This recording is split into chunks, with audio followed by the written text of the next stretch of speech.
sports, including local high school sports. What does this mean to you? This means our listeners listen longer to entire programs and don't switch to another station when a commercial comes on. Our coverage in the Puget Sound area hits over 500,000 listeners, including Mason County, Thurston County, Grace Harbor County, King, Pierce, Joint Base Lewis McCourt, and Kitsap County to the Bremerton Naval Base.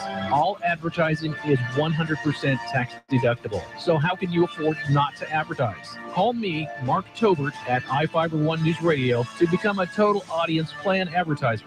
Just call 360-426-1030. Alex Jones and InfoWars on from 6 to 9 weekdays on iFIBER ONE News Radio, AM 1030 and FM 103.3 KMAS Shelton. Good morning. Here's the latest from ABC News. I'm Michelle Franzen. The Obama administration putting schools on notice, telling public schools across the country they should allow transgender students to use the bathroom or locker room of the gender they identify with. More from ABC's Karen Travers at the White House. This is not a new law. It's recommendations from the Obama administration, and it's really not even enforceable. The administration can throw some weight behind it by moving to strip federal funding from states that don't comply. The Justice Department is, of course, engaged in a legal battle with the state of North Carolina over its own bathroom law, both sides suing the other over what is and is not legal. Donald Trump says he won't release his taxes until after his audit is complete. When asked by ABC News' George Stephanopoulos what his tax rate is, Trump responded, saying it's none of your business. The likely GOP nominee is facing pressure to release those taxes ahead of the November election. It comes a day after a round of meetings with Republican leaders on Capitol Hill. The trial of the Baltimore police officer arrested Freddie Gray continues today. We've got details from ABC's Robert Lang in Baltimore. Before court adjourned for the day Thursday, Judge Barry Williams rejected a motion from the attorney of Officer Garrett Miller to quash the subpoena, forcing Miller to testify for the state. Miller faces his own trial in late July. He's being offered limited immunity for his testimony. Both Miller and Officer Edward Nero, who was on trial this week, were part of a trio of bike patrol officers who chased down, searched, and arrested Freddie Gray, loading him into a police van without putting him into a seatbelt. Prosecutors say that contributed to Gray's death. Nero's attorney insists his client barely touched Gray. Robert Lang, ABC News, Baltimore. Americans turned up spending last month. Government figures out today show U.S. retail sales rose 1.3% in April, a solid gain despite troubles at major retailers like Nordstrom and Macy's that have posted lower than expected earnings for the past quarter. This is ABC News. Hey, I'm the future you. Listen, we regret not going out more. All we did was play video games against that guy from Indonesia. But we can fix this. TGI Fridays, dine and drink. Get a petite sirloin, cheddar mac and cheese, and a glass of wine. Or a juicy truffle stack burger, fries, and a margarita, all for just $12. By the way, that guy we beat from Indonesia, yeah, he was 11. Pick a meal and a drink for just $12. Dine and drink, only at Fridays. Valid on select items only. Restrictions may apply. Offer valid at participating locations for a limited time while supplies last. Please drink responsibly. ABC Radio presents Made in America with David Muir. Brought to you by Advance Auto Parts Speedworks Rewards. No cards, no points, no nonsense. Details at advanceautoparts.com. It's a true American classic, the Stetson hat. 150 years old this year, 400 workers on the line at the plant in Garland, Texas, and they're proud to be there. Vice President Dan Brown. We have it made right here in the USA. We're proud of that fact, and we actually sticker the boxes made in USA and the hats themselves. This is World News Tonight's David Muir. That's Made in America. Facebook and its CEO responding to claims that its newsfeed is biased against conservatives. More now from ABC's Richard Davies. Facebook stands for giving everybody a voice, says its founder and chief executive. In a post on the social media site, Mark Zuckerberg says the world is better when people from different backgrounds and ideas all have the power to share their thoughts and experiences. His statement is part of the site's reaction to the uproar over a report claiming Facebook downplays conservative views. Zuckerberg says he plans to talk to conservatives in the coming weeks. Richard Davies, ABC News. The bidding has started for the pistol used by George Zimmerman to kill Trayvon Martin in 2012. People using fake accounts like Donald Trump, racist McShootface, and others suggest that the bidding online for that auction has been hijacked. At one point this morning, the bidding surpassed $65 million. The account of the leading bidder has since been deleted. Michelle Franzen, ABC News. Local news is brought to you by Fred Holmes Tree Service. FredHolmesTreeService.com, 427-4489. From the iFIBER ONE News Radio studios, I'm Marilyn Foster. The city has released names and professional backgrounds of 5 finalists, one of which will succeed City Administrator Dave O'Leary, who's retiring May 31st. Steve Goins, City of Shelton Director of Community and Economic Development, is one of the finalists for City Administrator. The other finalists are Benjamin Marchand, City Manager of Coquille, Oregon for the past 4 years, Lawrence Urey, City Manager of Concordia, Kansas, Ryan Wheatness, a manager at Pierce Transit, and Adam Lincoln, who's been the City Manager of Lakewood for 3 years. The applicants will be interviewed for the position on June 9th, preceded by a meet and greet at Shelton Civic Center, 6 p.m. June 8th. Peace Officer Memorial Week kicks off Sunday with ceremonies locally in Kitsap and Bremerton.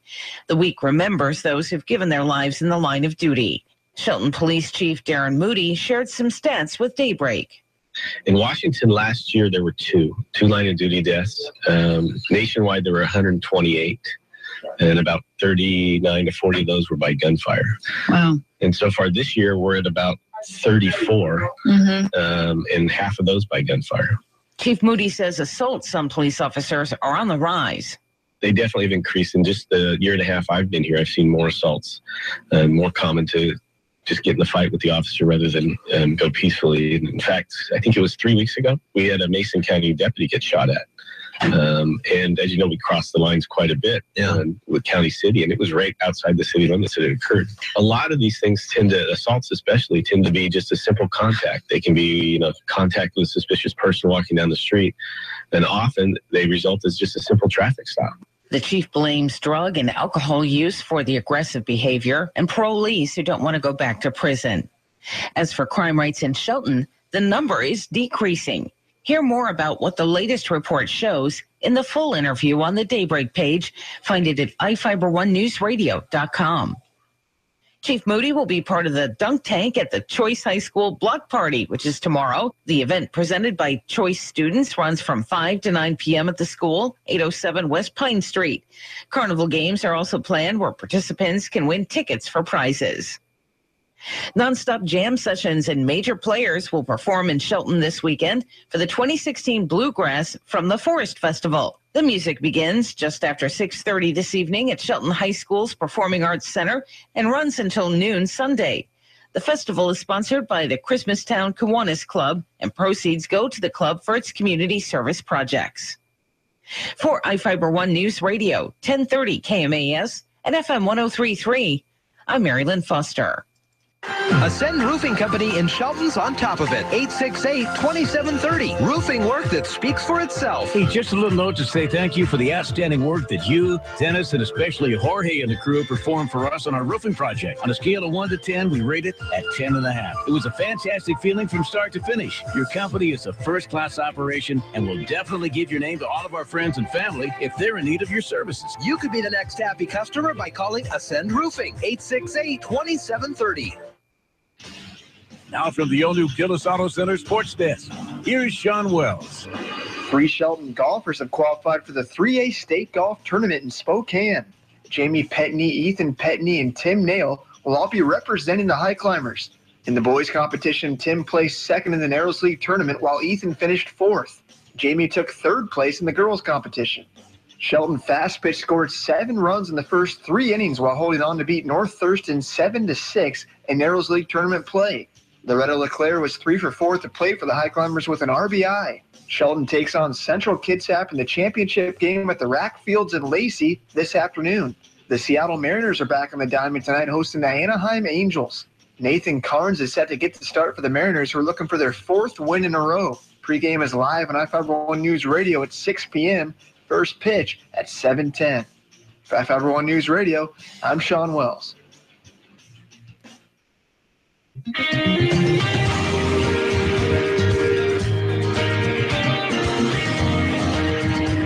Good morning. It's 10 after 6, and I'm Carol Gardner, along with Jeff Sykin. You are listening to Daybreak. It's going to be a great day today. Clear, sunny, highs in the mid-80s. Yesterday it was 82. It's going to be great today. Tomorrow we're going to drop down a little bit into the low 70s, a little cloudy, but no rain for Saturday so far. And right now it's 43. Now, from the iFIBER ONE News Radio studios, it's Daybreak. Providing local news, sports, weather, and interviews to the South Sound's most important people. You, from business leaders to politicians, from activists for change to advocates for the poor. Your neighbors and newsmakers are here on Daybreak. 6:09 Friday. What's it? Triskaidekaphobia. That's Good right. morning to all you Triskaidekaphobiers this morning. Friday the 13th. Beautiful day today, as Carol was mentioning, and we've got great guests on the air. We wrap up Hospital Week today at 7:45. We'll talk about the new website and some online bill paying. Dr. Dean Gushy and Dom Hornberg are going to be on the air with us at 7:45. We talk weekly with Dr. Alex Apostle from the Shelton School District, who has been in the news as well this week regarding the hospital, as Shelton has worked out a deal with Mason General to have a health sciences academy. It sounds like it's a pretty cool thing moving on into the future. We've got information on that on the all-new iFIBER1newsradio.com. Sean Wells, sports director, calls in with us right towards the end of the show this morning. We'll talk about the Mariners and local sports. I'm not saying it's a coincidence or there is no coincidence here, but I'm just going to say Sports Director Sean Wells was at the game Wednesday when there was the extra innings and Chris Iannetta had his walk-off home run. And the Mariners are in first place. Yeah. So maybe we should send Sean up there more often. Yeah, he's probably liking that. That's what I'm talking about. And Steve Kramer's fishing report is coming up at 6:45. Also, the recreation report from the Hoodsport Visitor Information Center. Rain has been pushed off through the weekend, so you'll be able to get out there and recreate and not even get sunburned. So it's just going to be kind of... Well, I think you get sunburned on those overcast days because you don't realize that the sun is... That's what people say, Yeah. Carol. Well, we'll come in, and if you're all red on Monday, we'll... Two people I know say that. You and my mother-in-law. They both tell me those things. Maybe you should check it out for yourself. 6:11 now at iFIBER ONE News Radio. Which is our new website that we have just launched, iFIBER1newsradio.com. And you can comment on stories, post information, and even watch the Daybreak show. It pops up between 6 and 9, Monday through Friday. We are on the right side of your screen when you go to our home page and on a few other pages. You also can find us on your mobile phone. You just have to scroll down to the bottom. But you can see us live, and if you miss any of those interviews, you can also watch those interviews. We post those later in the day on our website. And you can get in touch with us on Daybreak by calling the listener line at 462-1041, or you can email us at daybreak@ifiber1.com. Coming up this half hour, we'll talk about a report filed by Jeff Chu on this weekend's big block party at Shelton's Choice High School. We are hearing this morning, remember Ricardo Lockett for the Seahawks, and he was in that hit. It was a primetime game. I feel like it was a primetime game, and he got hit hard. I want to say it was against Dallas. I don't know. We'll find out the backstory, but he was on the ground for minutes, and when I watched that, I was not sure if we would see him move again. But he has. He's made an announcement regarding the Seahawks. We'll tell you about that. And next week is filing week. So we've got people already that have announced they're running for re-election. And we have announced some new challengers. So we'll go over that list, but we're really going to see him big time next week. Additionally, up to 2 million square feet of cannabis plants are required for medical marijuana patients. This is from a UW study, and some crews are battling wildfires west of Oso. We'll have those stories and more this morning. Also, political insights. There was a mega meeting on Capitol Hill yesterday. I know. With your BFF Trumpola and Paul Ryan, they got together. Let's see if they had anything good to say. You're listening to Daybreak on iFIBER ONE News Radio. Did you ever look at the stains in your coffee cup and then realize that's exactly what happens to your teeth? Paraswabs is the 5-minute solution to get your teeth white without visiting the dentist. This is John Greenhut, the CEO of Paraswabs. And if your teeth are stained from coffee, tea, or smoking, all it takes is 5 minutes with Paraswabs. In 5 minutes, you'll see an average of 2 shades whiter teeth, and in 7 days, 6 shades. It's clinically proven to whiten natural teeth as well as caps and veneers. The secret is a tooth detergent that was developed by Dr. Martin Ginniger that lifts stains off of your teeth. Best of all, there's no messy strips or trays that you have to leave in your mouth for an hour. Just swab your teeth for 5 minutes and you're done. To try Paraswabs risk-free, call 1-800-928-7113. That's 1-800-928-7113. I guarantee your bright white smile will have your friends, family, and coworkers talking about how great you look. Try it risk-free today. 1-800-928-7113. That's 1-800-928-7113. Say, what's for lunch? Breakfast. No, what's for lunch? Oh, yeah, breakfast. Breakfast for lunch? Yep. Then what's for dinner? Breakfast is. I thought you said breakfast was for lunch. Oh, I totally did. But now you're saying breakfast is for dinner. Oh, yeah, I am. So, wait, is lunch for breakfast? No, breakfast is for breakfast. With McDonald's all-day breakfast menu, which includes the Egg McMuffin, hot cakes, and hash browns, anytime is delicious breakfast time. Man, I'm heading to McDonald's. Have a good afternoon. Don't you mean good morning? I do now. McDonald's all-day breakfast menu varies by location. This is Craig. He's keeping cool this summer with over 30 drinks at McDonald's, like McCafe smoothies and frappes for $2, and that's a good decision. Now, trying to mountain bike down a hill while carrying all 30 of those drinks, not so much. It's okay, Craig. Your favorite small McCafe drinks like a caramel frappe and frozen strawberry lemonade are $2 at McDonald's, and McCafe brewed coffee or soft drinks are only $1. Price and participation may vary. iFIBER ONE Newsradio, 1030 KMAS and FM 103.3 presents Daybreak.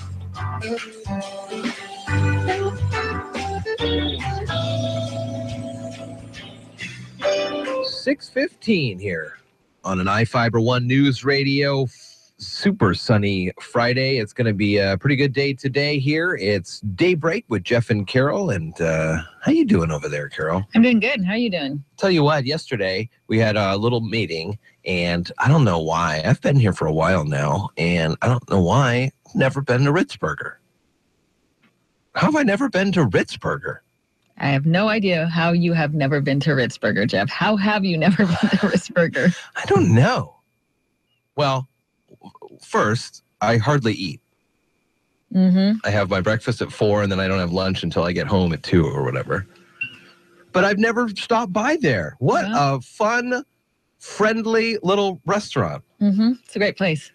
We sat outside, you, me, and Dale. We had a nice little chat and had, I don't know, I got the number 2, whatever. Had bacon and cheese on it. Oh, and the fries were good. The fries are great there. Yeah. They were fried just right. And the fry sauce. It's all great. I love that it's a great fry place. sauce. Man. So good on the Ritz burger. Like I'm breaking news here. Everybody knows about Ritz. Except for Jeff. Except for I knew how good it was. I just had never tasted it myself. But a great rest of your day? How was the rest of your day? Oh, it was a great rest of the day. It was beautiful, sunshiny. Helped my sister plant some plants. I love to get into the gardening mode. It is, planting. Did you get your stuff planted from the Master Gardener plant sale? No, I was working on my sister's garden plot. So this weekend I'll get mine done. If you haven't had the opportunity yet, we had a couple days where they were just sitting. You really got to water them. Oh, yeah, definitely. Because when they're in those pots, they dry out quick. Only one, because there's little dirt, and 2, those black plastic around it. Right. You just set them out in the direct sunlight. It just goes. This Monday, join us for another Mariners Monday Trivia Contest on Daybreak. Listen to the sports report from Sean Wells. He'll have the clue. All you have to do is listen, and you will know what we are going to ask. We will play the Mariners music between 8:15 and 8:30. Give us a call, 462-1041, and you could win tickets. We will ask the question, you will answer, and you will win tickets. The next one is for the May 28th game with the Minnesota Twins, and it's Robinson Cano T-shirt night. For all fans under 14, they get a T-shirt. Sean's going to be on the phone with us later this morning in about an hour, 2 hours and a half an hour, 8:50. And so I'll razz him a little. about this week's question. That last question. I'm not saying it was a super hard question because he did have the clues in there. But we had 8 callers who didn't have the right number. Right. Mariners in first place. Oh, my goodness. It's awesome. Community members invited to the first block party at Choice High School Saturday at the Shelton School there. The event presented by Choice students runs from 5 to 9 at the school on Pine Street. Block is standing for Bringing Light to Our Community's Kids, an event intended to blow away those stereotypes which are often associated with Choice High School students. Diva Roberts, who we've had on the air before here on Daybreak, Gear Up graduation specialist at Choice, talks to us about this on iFIBER1newsradio.com. Choice, I did not know this, means challenging high school opportunities in continuing education. That's what Choice stands for. Plenty to do, including a carnival featuring a dunk tank with Shelton Police Chief Darren Moody. If you ever wanted to soak the police chief, I mean, the line already, I think, is forming. Right. Choice Principal Stacey Anderson as well among the local celebs getting dunked. Carnival games planned. It's going to be a lot of fun. Again, Pine Street, Saturday from 5 to 9. And some other news that we had just talked about, Ricardo Lockett, Seattle Seahawks. He is retiring. They announced that yesterday, and he had 4 seasons with the Seattle Seahawks. And he had suffered that serious neck injury in Seattle's win at Dallas last November. So yeah. And so I've been reading a little bit about him, and somebody asked me if retiring was a hard decision. He said, no, because I love my family and I'd rather walk. So, I mean, yeah, stepping away. I mean, being away from the situation, someone might go, man, you make a gazillion dollars. Yeah, but you can't spend a gazillion dollars if you're a vegetable. Exactly. Or if you're dead. Exactly. Yeah. And, they had a big reception for him, and everybody, he's a great guy. I mean, he seems like a very happy, positive person. I was looking at his Instagram page, and people are just tweeting all sorts of nice things about him. And he's just, loves his fans. Just because he's retiring from on field doesn't mean it's the last we've heard from him. Exactly. Exactly. Candidates for U.S. Senate and House, all 9 statewide executive offices, most legislative seats, the judiciary and local offices are open for election. That means 346 offices all told this year. Candidates may file in person or by mail. Filing time is an exciting time for candidates and help energize campaigns, says Kim Wyman, the state Secretary of State. We expect a bumper crop of high-quality candidates, some lively campaigns, and hotly contested issues as well. There's been a bunch of initiative signers at stores that I've frequent. They'll be by there, and they got a stack of them, and they always, hey, you want to sign this thing? And so I look at the first one, and if I've signed it, I'm not going to re-sign them. You know? It says, oh, what do you got there? First, some about elder care. Yeah, no. Thank you. Already done those. Keep moving on. So next half hour, we'll go over some of the folks locally that have not necessarily filed, because on the website for Mason County Auditor Karen Herr, there's not a list there. No, nobody's officially filed yet. But we have got a, hey, I'm running. Hey, yeah, we've gotten some press announcements from some people. That is for sure. Opens on 16th, and final day is the 20th. And if you decide between the 20th and that weekend, you go, oh, what did I do? Yeah. You have until the 23rd to withdraw your name. And cannabis is in the news again, and it's not going away, though. Some people would probably like it to be going away. They did this huge study. UW teamed up with the Liquor and Cannabis Board, the state Liquor and Cannabis Board, and they did this huge study to decide on calculate a grow canopy, which means the square footage required to supply the state's medical marijuana market as it becomes folded into the state's retail system. So this is kind of like the number of patients times the number of uses times the number of days means we need to have this much on hand. This much product, yeah.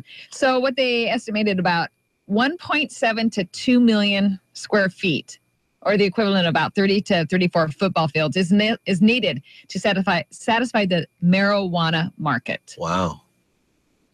Yeah, the medical marijuana market, that is. And so the state has already designated 12.3 million square feet of canopy approved to supply the state's total marijuana so market. We should be okay. That's what they say. They say we should be okay. 10 million extra for the recreational. Yeah, I guess so. It's pretty interesting. They did this huge survey and they didn't know, because medical marijuana, we don't have a database of medical marijuana people. So they sort of looked on some social media sites and they just started calling around word of mouth, trying to find out those answers. Who wants to answer those questions? You know what I mean? You don't even know who. You could say you're from UW. Exactly. I'm doing a research study. I'm from UW. Yeah. You smoke pot? All right. Do you have a light? Can I get your name? No. No, I know. So they did it. They've been doing it since January, and they got it put together, and they estimated about 273 medical marijuana dispensaries in January. Uh-huh. They sell an average of about 9.5 pounds of marijuana flower monthly. Uh-huh. And the average price of this marijuana per gram sold by the medical marijuana dispensaries is less than $10. Well, that's the average currently at the recreational shops. Yeah, it's really dropped, I guess. And the marijuana flower is 60% of sales, and then they have concentrates and then edibles. Wow. And get this, the potential market value based on 10 million square feet of canopy is more than $8 billion. Holy moly. Yeah. Holy moly. Yeah. Holy moly. 625, iFIBER ONE News Radio. Road to the White House. They came, they met, and there'll be more discussions. House Speaker Paul Ryan met with Donald Trump in Washington. I was very encouraged with this meeting, but this is a process. It takes a little time. You don't put it together in 45 minutes. Both Ryan and Trump said they're totally committed to working together ahead of the November election, but Ryan made no endorsement. Virtually everybody I spoke to expects that he will ultimately endorse Donald Trump, but this may take a while. He cannot afford to be at war with his party's own presidential nominee. He made clear at the meeting that Trump must represent all Republicans, including the many that voted against him. And he also made it clear that this endorsement may come, but it will not come anytime soon. ABC News Chief White House correspondent Jonathan Karl. Still on the campaign trail, Bernie Sanders went to Mount Rushmore, looking ahead to the last big delegate haul in 6 primaries next month. In South Dakota on June 7th, we're going to be winning a lot more. Richard Cantu, ABC News. Hi, I'm Ken Slater, the Roof Doctor. If you're like me, your family's important, so make sure that they're well taken care of. One of the best ways to do that is to provide a safe and warm home to live in. For over 50 years, the Roof Doctor has been helping families stay safe and warm by building roofs that last for generations. Our teams have some of the most experienced roofers in the area, and we only use the highest quality materials to keep your family safe, warm, and dry. That's the Roof Doctor. Give us a call. iFIBER ONE News Radio, 1030 KMAS and FM 103.3 presents Daybreak. 627, Marilyn Foster has some headlines in a couple of moments.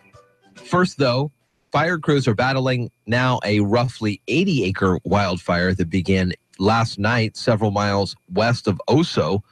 Cairo's reporting this morning that firefighters from Snohomish County and the DNR are tackling a blaze that began around 6 p.m. Spokesperson for DNR tells KOMO the fire burning along the slope in a logging area off Highway 530.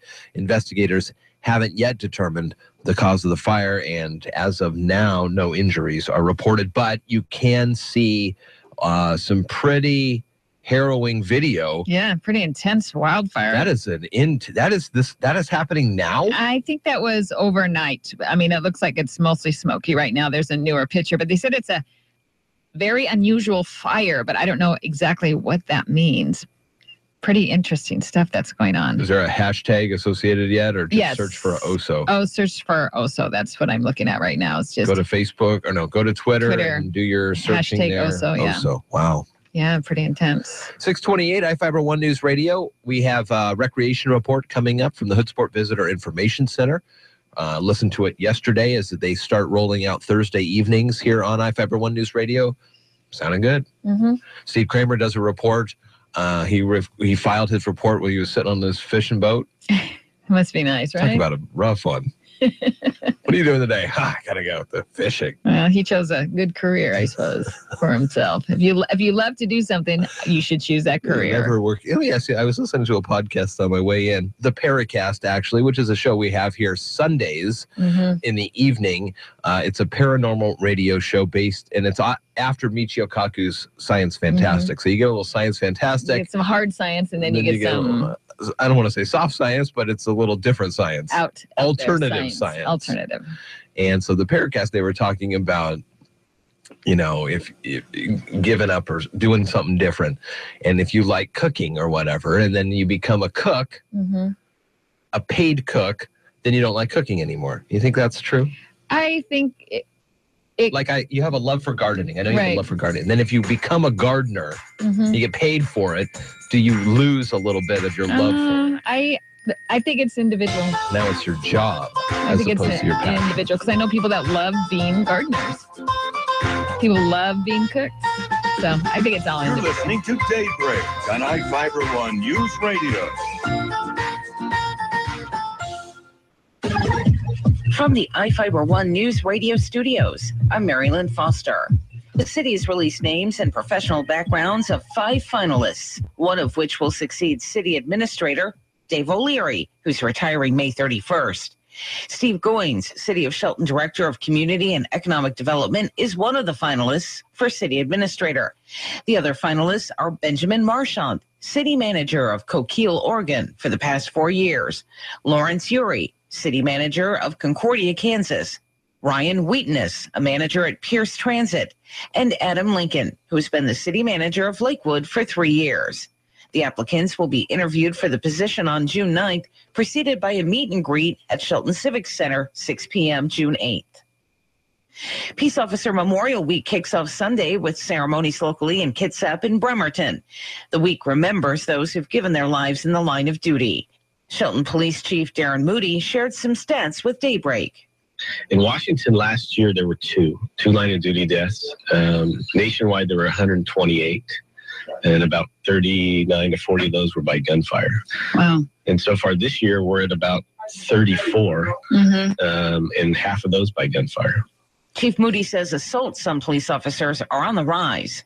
They definitely have increased. In just the year and a half I've been here, I've seen more assaults, more common to just get in the fight with the officer rather than go peacefully. In fact, I think it was 3 weeks ago, we had a Mason County deputy get shot at. And as you know, we crossed the lines quite a bit with County City, and it was right outside the city limits that it occurred. A lot of these things assaults especially, tend to be just a simple contact. They can be, contact with a suspicious person walking down the street, and often they result as just a simple traffic stop. The chief blames drug and alcohol use for the aggressive behavior and parolees who don't want to go back to prison. As for crime rates in Shelton, the number is decreasing. Hear more about what the latest report shows in the full interview on the Daybreak page. Find it at iFiber1newsradio.com. Chief Moody will be part of the dunk tank at the Choice High School Block Party, which is tomorrow. The event, presented by Choice students, runs from 5 to 9 p.m. at the school, 807 West Pine Street. Carnival games are also planned where participants can win tickets for prizes. Nonstop jam sessions and major players will perform in Shelton this weekend for the 2016 Bluegrass from the Forest Festival. The music begins just after 6:30 this evening at Shelton High School's Performing Arts Center and runs until noon Sunday. The festival is sponsored by the Christmastown Kiwanis Club, and proceeds go to the club for its community service projects. For iFIBER ONE News Radio, 1030 KMAS and FM 103.3, I'm Marilyn Foster. Gillis Auto Center in Shelton. Best deals, best price, best trade, and low payments. Truck Month continues at family-owned Gillis Auto Center with our entire truck inventory discounted for this event. Dodge Ram, built Ram tough with huge rebates and a great selection. Get 0% interest OAC or up to an $8,000 rebate on the Dodge Ram Bighorn Crew Cab. Just go to Gillis. The all-new Gillis Auto Center in Shelton, City Center Matlock exit, and 24/7 at GillisAutoCenter.com. And is that it for the face of the Spurs franchise? Hi, everybody. Todd Ent reporting on sports. There was no denying the Thunder last night, who ended San Antonio's season at home 113-99 to close out the series. Kevin Durant poured in 37 points. We didn't dominate the series. I thought both teams came out and made it a game every game. I think it was a grind-out series. It was a playoff basketball every game. Oklahoma City advances to the Western Conference Finals against the defending champion Warriors. Spurs future Hall of Famer Tim Duncan asked if he's coming back. I'll get to that after I get out of here and figure life out. The 40-year-old Duncan scored 19. Another NHL Western Conference semifinal Game 7, another blowout as San Jose eliminated Nashville 5-0. The final seconds tick off. 2-1-0. Listen to the crowd roar at SAP Center. 5-0. The Sharks have a ticket to St. Louis for the conference final. On the Sharks Radio Network. On the Diamonds, the Cardinals took a 12-7 lead over the Angels in Anaheim, thanks in part to Matt Holliday. Here's a swing and a drive to center field. That's a gunner into the bushes. Matt Holliday tees off and hits home run number 5. On KMOX, Cards hung on for the 12-10 win. It was all Clayton Kershaw last night at the Ravine. Here's the pitch. Swung on and missed strike 3, and that's going to do it. Clayton Kershaw with his 13th strikeout of the game, his second complete game shutout of the year. On KLAC, Dodgers 5-0 over Bartolo Colon and the Mets. The Red Sox are ripping the hide off the ball. There's a drive to left field. This is deep by Mookie. Back by the wall. Gone!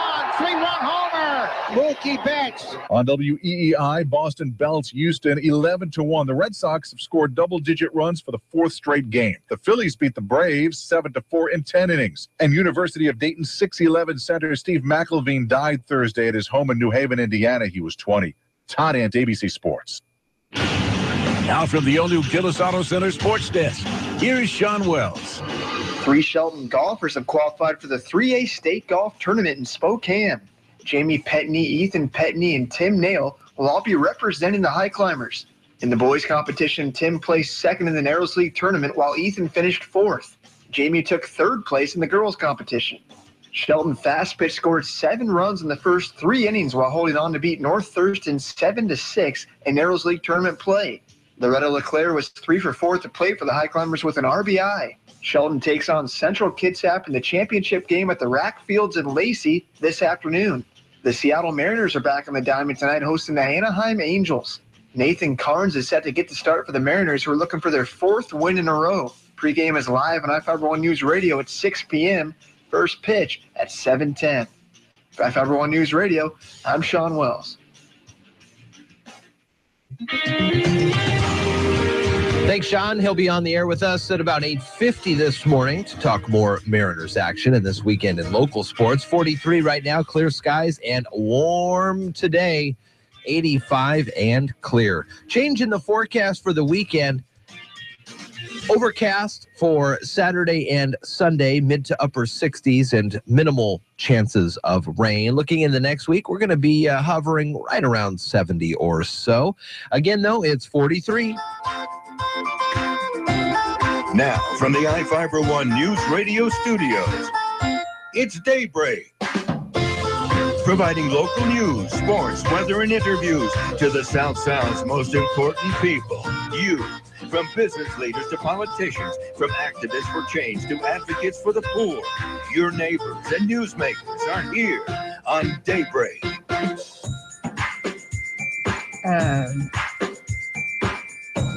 All right, good morning to you. It's Daybreak, iFIBER ONE News Radio. Got a great guest lineup for you today. We continue on with National Hospital Week at 7:45 with MGH as a new website, looking sharp there. And you can now pay your bills online. Tom Hornberg and Dr. Dean Gushy will be in to talk about that. From the Shelton School District, Superintendent Dr. Alex Apostle at 8:15. And as I mentioned, Sean Wells, our sports director, will be calling in at 8:50 to talk about the #1 Mariners and some other local sports. About 10 minutes or so, less than that, we have our first Steve Kramer fishing report of the morning and the rec report from the Hood Sport Visitor Information Center. And we've launched a new iFIBER ONE News Radio website. You can comment on stories, you can post information, you can watch the Daybreak show. We pop up between 6 and 9 Monday through Friday. up on the right side on the homepage. You can get in touch with us on Daybreak by calling 360-462-1041, or you can email us at daybreak@iFIBER1.com. Jeff Chu reports on a big block party at Shelton's Choice High School this weekend, and wide receiver Ricardo Lockett announces his retirement from the NFL. We've got filing week coming up next week, and there have been a couple of folks that have decided to run and rerun for elected office. We'll go through those. And a man escapes Clark County Jail, but by posing as another inmate.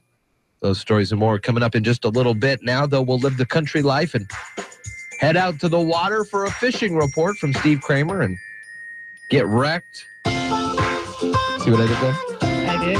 With the recreation report from the Hunt Sport Visitor Information. You're listening to Daybreak on iFIBER ONE Newsradio. Is your business targeting the state's largest payroll? Military personnel at JBLM and Naval Base Kitsap surpass all others, and Swarner Communications gives your businesses direct reach into those markets with newspaper advertising, face-to-face events, email blasts, mobile marketing, reputation management, and more, all for one affordable price. Call Swarner Communications today, 253-584-1212.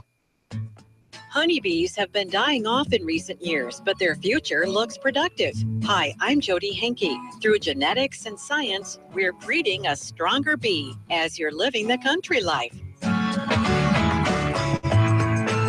Living the country life. Ideas and inspiration for your place in the country. You can find more information on today's topic and from previous shows by visiting us online at livingthecountrylife.com. We'll return to the show after these messages. When is the best time to talk to your family about staying in touch during a disaster? When floodwaters reach your door? When wildfires are engulfing the edge of your neighborhood? Or an earthquake is destroying buildings? Or is the best time perhaps today? During a disaster, you may not be able to stay in touch with your family or friends as easily as you think. Go to ready.gov/communicate and make your emergency plan today. Don't wait. Communicate. Brought to you by FEMA and the Ad Council.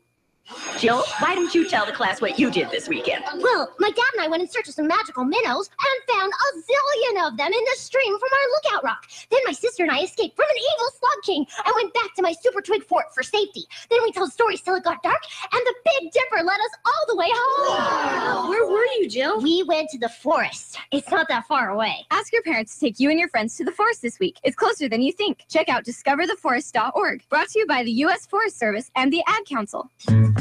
Backyard beekeeping is a popular hobby, and people who breed honeybees are working hard to ensure you'll have successful hives for years to come.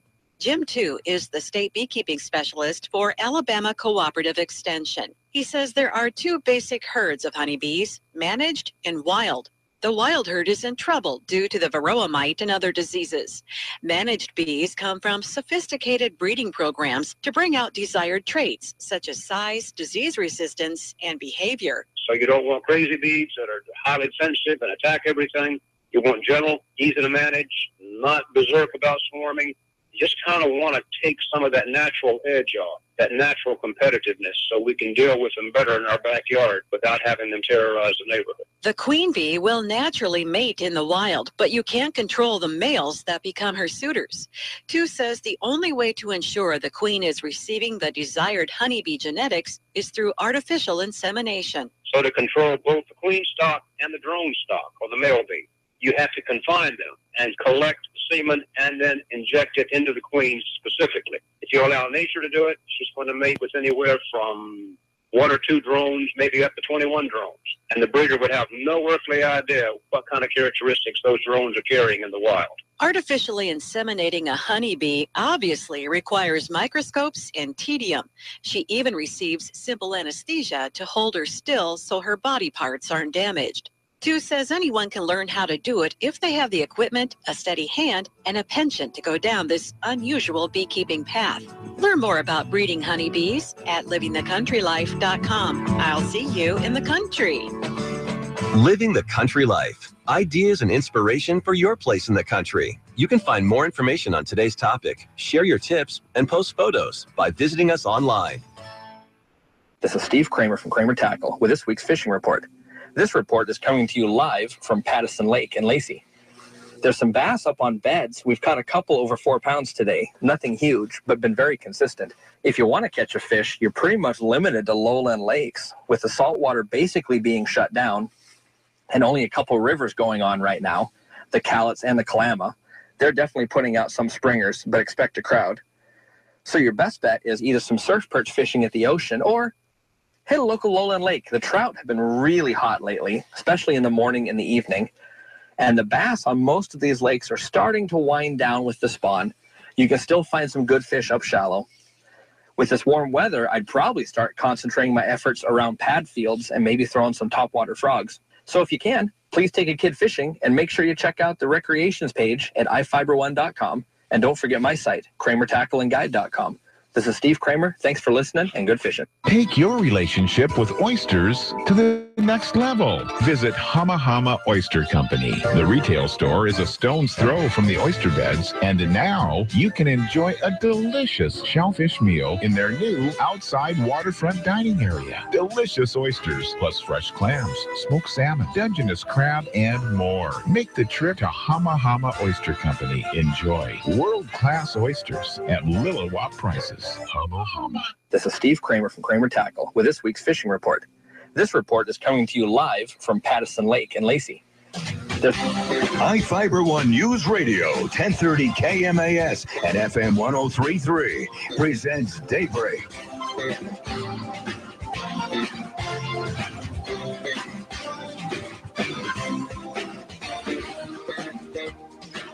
Well, good morning to you. Daybreak, iFIBER One News Radio, and it's coming up on 7 in about 15 minutes. ABC News will be there, and after that, Mary Lynn Foster will be on iFIBER One News Radio.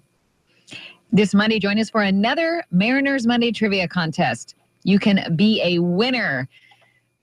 You can win the tickets to the Minnesota Twins game May 28th. It's Robinson Cano T-shirt night. What we do is we have Sean Wells, our sports director, in his report, which is at the top and bottom of every half hour.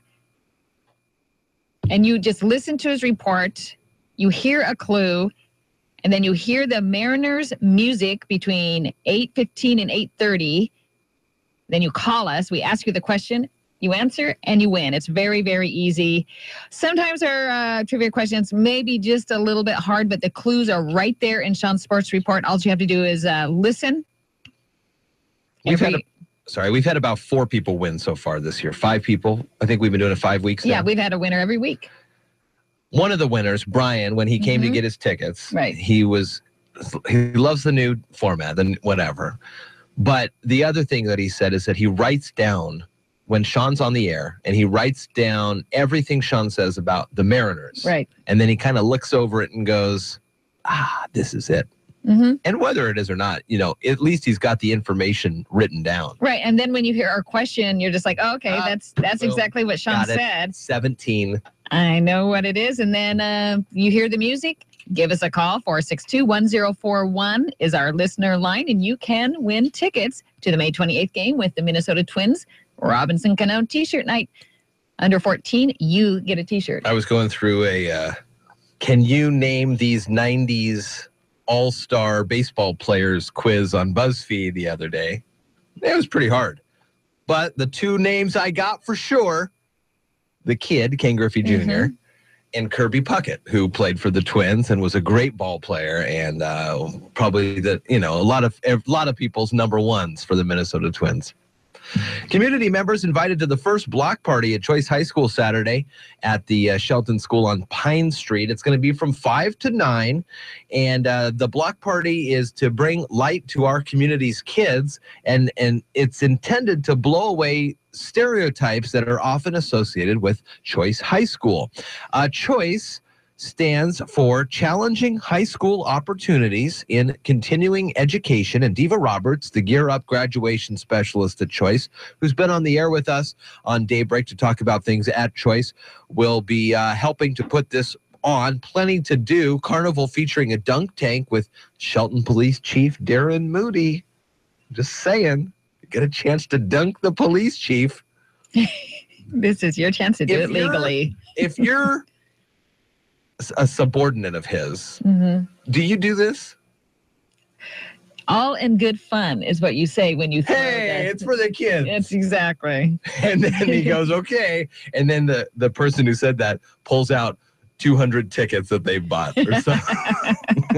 I wonder how many times he has to get dunked before they say you can come down now. In addition to Chief Choice Principal Stacey Anderson, along with some other local celebrities that will be getting dunked, carnival games. It's going to be a lot of fun. There's going to be ice cream and pizza.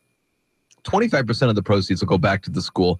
And information about Choice is available online.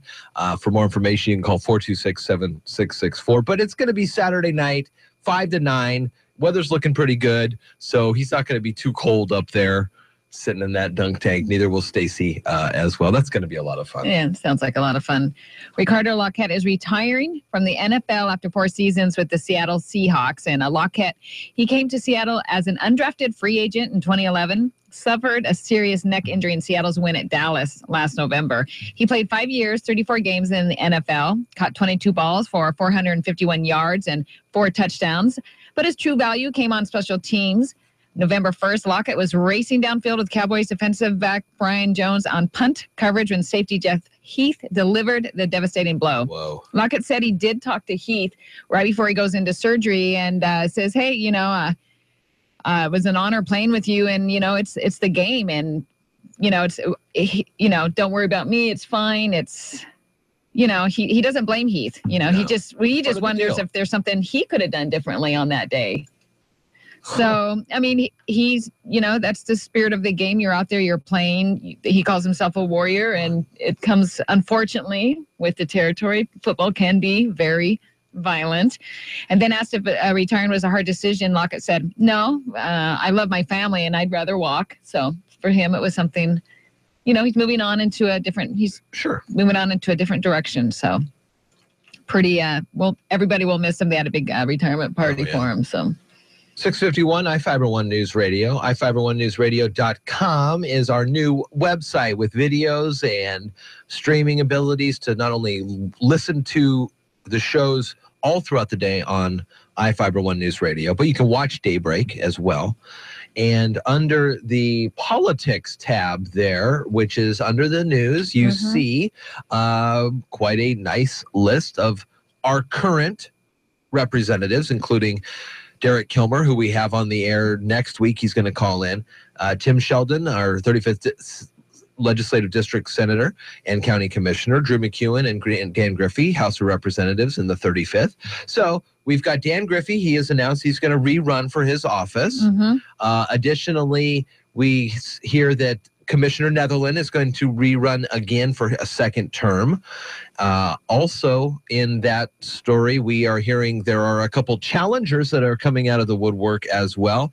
And we'll have all those stories for you here on iFIBER One News Radio, as next week is filing week. So people they're starting. This is the weekend. Everybody's going to sit around and have family dinner Sunday night and go, okay, family, I'm thinking about throwing my hat in the ring.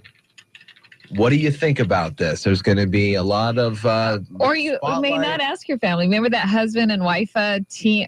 Well, they both ran. They ran against each other? Did they talk? Did they? It's going to be awkward.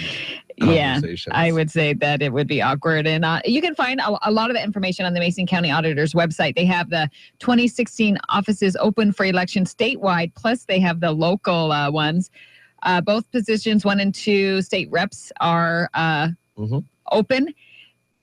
County Commissioners, District 1 and District 2 are both open. And then we have some Supreme Court, Mason Superior Court, PUD 1, and PUD 3. So I think there's about 25 local spots that are open. I did read in the Olympian this morning that the school superintendent, Randy Dorn, superintendent of public instruction is his title. Anywho, he had been toying with an independent run. He says, I'm going to run as an independent for governor. Yeah. Because we got Jay, and then we have, who's the other guy? Bill Bryant. And And Doran says, well, I'm going to try independent run. He's decided against that. 6:53, iFiber 1. ABC Entertainment News. Here's Jason Nathanson. A ton of news in the TV biz. Lots of shows picked up or canceled. Let's do this by network. On ABC, getting another season are the dramas American Crime and The Catch and the comedy The Real O'Neills. Time to get things started. Not coming back. Or The Muppets, Gallivant, The Family, Agent Carter, and the veteran shows Castle and Nashville. It all grinds to a halt. Over on Fox, the critically acclaimed comedies The Grinder and Grandfather just got gutted. I am Supergirl. A second season for Supergirl, but not on CBS. It's moving over to the CW. Networks are figuring out their fall schedules ahead of the upfronts next week. Multiple reports that a Good Wife spinoff is actually happening. It wouldn't run on CBS, though, but on their $5.99 a month streaming service. That's where a new Star Trek series is supposed to premiere next January. Show is Money Monster. And George Clooney's Money Monster doesn't stand a chance at the box office against Captain America Civil War. Look for the Marvel movie to repeat in first. Money Monster will battle The Jungle Book for second. I'm Jason Nathanson. 2016 may not be your lucky year, but it may be luckier than most. We explain today on the Old Farmer's Almanac Radio Report. With more practical tips and useful advice, this is the Old Farmer's Almanac Radio Report for Friday, May 13th. It is the 134th day of the year, and Stevie Wonder is celebrating a birthday. If you approach this superstition-filled day with some trepidation, here's some good news. It's the year's one and only occurrence of Friday the 13th. That got us wondering, is it possible for a year to contain no Friday the 13th? There's a rather complex mathematical formula involved, but the answer is no. All that's required for a month to have a Friday fall on the 13th is the first of the month to fall on Sunday. And every year, leap year or not, has at least 1 month beginning on a Sunday. On the other hand, the maximum number that can occur in any year is 3. That last occurred in 2015. There's your Old Farmer's Almanac Radio Report. Have a question for the Old Farmer? Ask it online at almanac.com. iFiber 1 News Radio, 1030 KMAS and FM 103.3 presents Daybreak.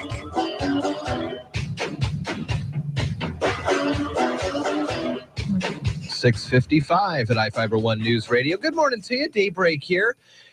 And we have got a CNBC Business Radio report coming up in about 2 minutes here on Daybreak. Additionally, we have ABC News coming up at 7, and Marilyn Foster comes on in at 7:04 for some of her news. She's got some headlines for us. What is she talking about? Oh, the city has released the names and professional backgrounds of the 5 finalists that are running for the city administrator position that Dave O'Leary, and he's retiring. So, yeah, you can read all that on the iFiber 1 News website and find out where they're coming from, why they even want to be the Shelton City Administrator. Also, Peace Officer Memorial Week kicks off on Sunday, and the Bluegrass from the Forest Festival starts this weekend, starting today, I believe, this afternoon, this evening. Going to start seeing a lot of RVs coming into town. Put our best foot forward, to be sure. ABC News coming up, as I mentioned, in just a couple of minutes. Donald Trump is on the defensive. I'm ABC's Karen Chase. Details on what he's saying about his tax returns and a phony phone scam coming up. Those stories and more in just a couple of moments after a CNBC Business Radio report here on Daybreak. And what was I thought I had another story for you here. Our computers are running a little wonk. It's probably because the weather's so nice. I mean, it's going to be in the mid-80s today. I know. I almost wore shorts. Dale wears shorts every day.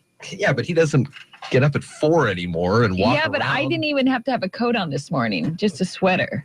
I mean, it was nice. Tomorrow it's going to drop down a little bit, but they're not calling for rain tomorrow, just overcast, mid-60s. My neighbors went to the drive-in the other day, Skyline Drive-In. Oh, how fun. And so the doors open at 7. I think the first movie is Zootopia this weekend, Zootopia, and then The Jungle Book. Right. We'll say doors open at 7. Movie starts at dusk, which is around 9:15, I think is not when the movie started. It was a little later than they anticipated. So if you're going to get there at 7, bring something. You're listening to Daybreak on Because you iFiber just don't want to talk to the other person. That'd be boring. That's why you go to the movie, to not talk to people. I'm Chris Mauer, CNBC Business Radio. Stocks have turned positive. The Dow's up 11 points, the NASDAQ higher by 14. April retail sales scored at their largest gain in a year. The Commerce Department says they jumped 1.3% last month. But tell that to Macy's and Nordstrom this week. Both department stores reported sharp declines in quarterly sales and lowered full-year forecasts. And Dillard's missing on both the top and bottom lines. Shake Shack reporting results that topped forecasts. The burger chain operator, known for its antibiotic-free hamburgers and frozen custard shakes, raising its restaurant sales forecast for the year. And Krispy Kreme will be rolling out single-serve packaged bakery items like honey buns and pies to convenience stores across the country. TSW Foods will distribute the items and later will add more types of venues like drug club and dollar stores. Let's talk about noise pollution. Noise pollution caused by, AKA worn down, unsafe brakes. At Napa, we're doing our part to stop noise pollution by giving you up to a $50 Visa rebate card by mail on qualifying brake purchases. New brakes, money back, and the promise that you'll hear a lot less. That's Napa know-how. At participating Napa Auto Parts stores while supplies last. Offer expires 5/31/16. I'm Rocky Moselle with StarRegistry.com. Since we were children, we've been told to reach for the stars. It was great advice. Now it's a great gift. Name a star after someone. For $54 and a call to 800-282-3333 or visit StarRegistry.com, we will name a star after someone very special to you and send an incredible personalized gift. The new star name will be recorded in book form in the U.S. Copyright Office. Call the Star Registry, 800-282-3333 or visit StarRegistry.com for the hottest gift. The Chad Benson Show, live weekdays from 3 to 6 on iFIBER ONE Newsradio, AM 1030 and FM 1033. KMAS Shelton. Here's the latest from ABC News. I'm Michelle Franzen. He's been heard but not seen. Questions today about a decades-old recording of a man named John Miller. The recording released by the Washington Post claiming it's Donald Trump. Or is it? Here's ABC's Brad Milkey. If this isn't Donald Trump, it certainly sounds like him down to the tremendously bombastic style. The Washington Post obtained audio of a 1991 interview with John Miller. Trump calls him a publicist. Others call him Trump's alter ego. I basically work for different firms. Trump once admitted under oath that he's used the name with reporters, but denies this recording as him. Another Trump publicist who was heard and not seen, John Barron, who coincidentally holds the same name as Trump's youngest son. Brad Milkey, ABC News. Trump, in interviews today, said it is not him. In a controversial move, the Obama administration telling public schools across the country transgender students should be allowed to use the bathroom or locker room of the gender they identify with. More from ABC's Karen Travers at the White House. The Obama administration is also telling schools how they can protect the privacy of all students, including the students who may feel uncomfortable sharing a bathroom or locker room with transgender students. The letter from the Justice and Education Department says those students should be given an option to use an alternative facility. Kenya and Russia are both under investigation for using state-organized doping to help their athletes win gold at previous Olympic Games. Now there are calls for the International Olympic Committee to ban those countries from this year's games in Rio. USA Today columnist and ABC Sports contributor Christine Brennan. If the IOC does nothing, it sends the worst message possible, not only to Russia, Kenya, but to every country and to every cheater. Basically, it says go ahead and cheat. Russia and Kenya weighing in, both denying that those claims are true. The Olympic Games in Rio get underway in August. This is ABC News. Are you hiring? Do you know where to post your job to find the best candidates? Posting your job in one place isn't enough to find quality candidates. If you want to find the perfect hire, you need to post your job on all the top job sites. And now you can. With ZipRecruiter.com, you can post your job to 100+ job sites, including social media networks like Facebook and Twitter, all with a single click. Find candidates in any city or industry nationwide. Just post once and watch your qualified candidates roll in to ZipRecruiter's easy-to-use interface. No juggling emails or calls to your office. Quickly screen candidates, rate them, and hire the right person fast. Find out today why ZipRecruiter has been used by over 400,000 businesses. And right now, Listeners can try ZipRecruiter for free by going to ZipRecruiter.com/ABC Radio. That's ZipRecruiter.com/ABC Radio. One more time.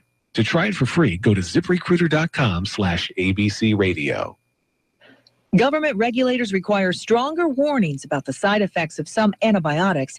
ABC's Aaron Katursky has more on what types of prescriptions are covered. A class of antibiotics that includes the well-known Cipro and Levaquin requires updated warnings on their labels, the Food and Drug Administration says, because side effects generally outweigh the benefits for patients with sinusitis, bronchitis, and uncomplicated urinary tract infections.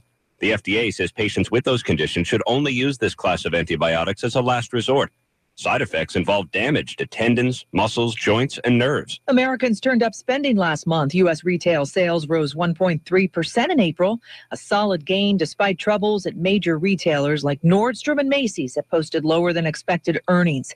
It may be Friday the 13th, but 8 lucky Powerball winners are set to claim their prize today in New Jersey. They're coming forward to split the whopping $429 million jackpot. They're opting for the lump sum. Michelle Franzen, ABC News. Mason County is hiring, so stop those long commutes and work where you live. Look for employment opportunities at the Mason County website. From the iFIBER ONE Newsradio studios, I'm Marilyn Foster.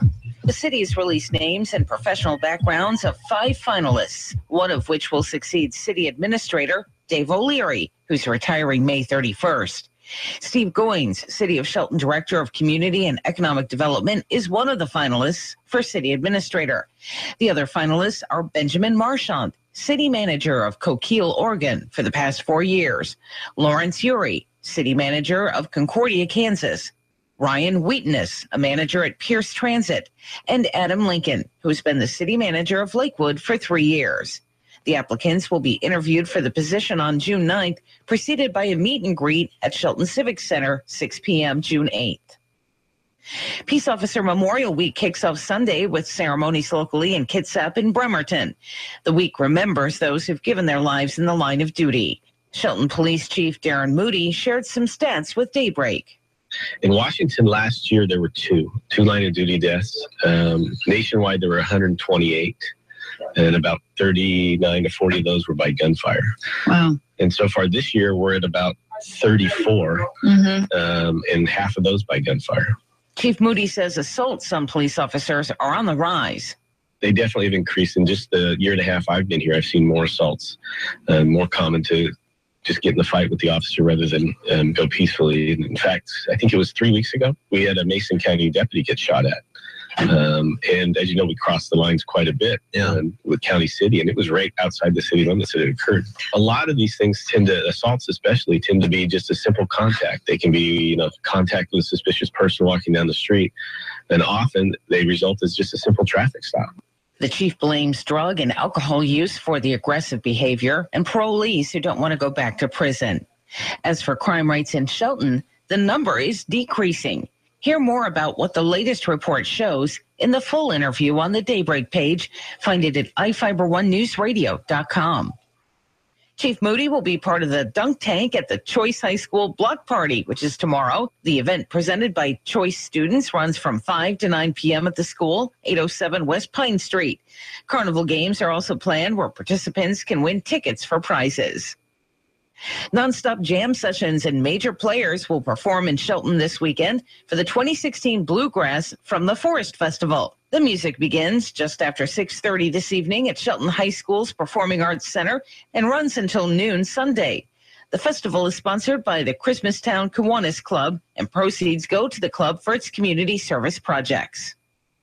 For iFIBER ONE News Radio, 1030 KMAS and FM 103.3, I'm Marilyn Foster.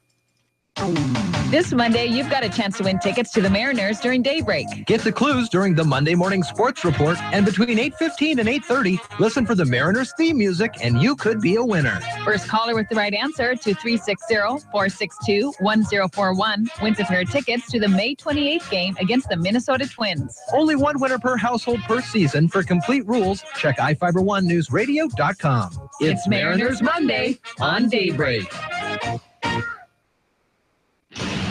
Now from the all-new Gillis Auto Center Sports Desk, here's Sean Wells. 3 Shelton golfers have qualified for the 3A State Golf Tournament in Spokane.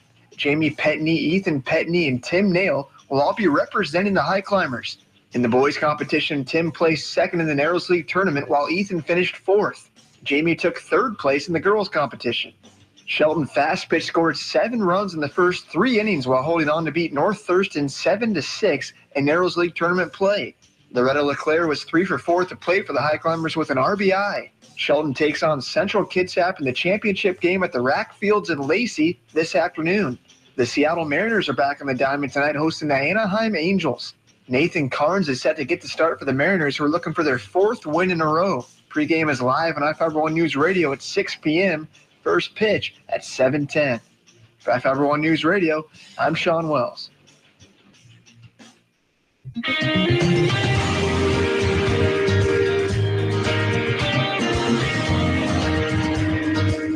Good morning. It's 7:08. I'm Carol Gardner, and you're listening to Daybreak with Jeff and Carol, and it's going to be another awesome day out. It's going to be clear, sunny. We're going to hit the mid-80s. Yesterday, we were up in the 82. It was great. Hopefully, you got out there. And right now, it's 44. Now, from the iFIBER ONE News Radio studios, it's Daybreak. Providing local news, sports, weather, and interviews to the South Sound's most important people. You. From business leaders to politicians, from activists for change to advocates for the poor. Your neighbors and newsmakers are here on Daybreak. Daybreak today got some great guests. Good morning to you at 7:45. So in about 40 minutes or so, we'll continue and conclude National Hospital Week here on Daybreak. MGH and Family of Clinics has a new website. So check that out. We'll talk about the website and online bill pay, some other new features for the online digital presence of Mason General Hospital. Tom Hornberg, Dr. Dean Gushy will be here. Dr. Alex Apostle in about an hour from the Shelton School District. He's our superintendent. And Sean Wells calling in to talk about the Mariners. He was at the game Wednesday with that extra inning affair and Chris Ionetta's walk-off home run to wrap things up in the 10th. An exciting game, and the Mariners are doing awesome as it's May. And they're in first place. It's been like a month and a half of baseball already, and the Mariners are in first place, Carol. Yes, keep it going, Mariners. You're going to the Mariners game this weekend. Is it this weekend you're going? No, it is this weekend. It's Kyle Seager bobblehead night. My mom and I will be one of the first 20,000 to get up there and get one of those bobbleheads. Can you try to get us one? No, I will not try to get you one. You can only get one. I said one. Oh, us? You get one per person. They hand you one per person. That doesn't mean that you can't find one somewhere. People leave them. People leave them. If you find one, I need a bobblehead. If I find one, I will decide what I will do with it. I'll probably give it to my mom so she can have like 20 Kyle Seagers. So she gets 2?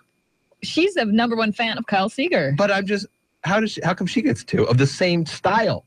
Holy moly. Because she loves Kyle Seager. She's the #1 fan. Put one in this room, and then one in the other room. Exactly. So you're not too far away. She's a golden boy. Even if he doesn't do good, he still does good in her eyes.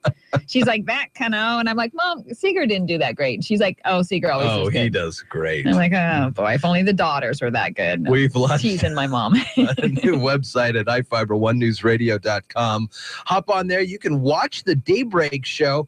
Radio come to life on iFIBER1newsradio.com. Right there in the top right corner, you can see the website there. Click the play button and you can watch the show. Call in, talk with us at 462-1041 or email daybreak at iFIBER1.com. And coming up this half an hour, Jeff Chu reports on the block party at Shelton's Choice High School. That kicks off Saturday.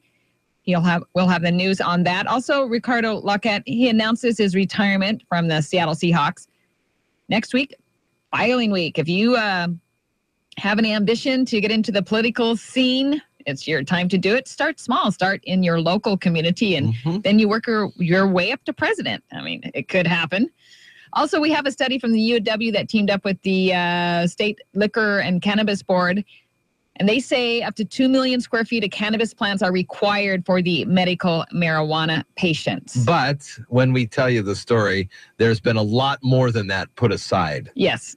You may think 2 million square feet's a lot, but what they've already held back is an impressive number. It is. Also, there's a wildfire going on west of Oso. We'll give you the latest updates on that.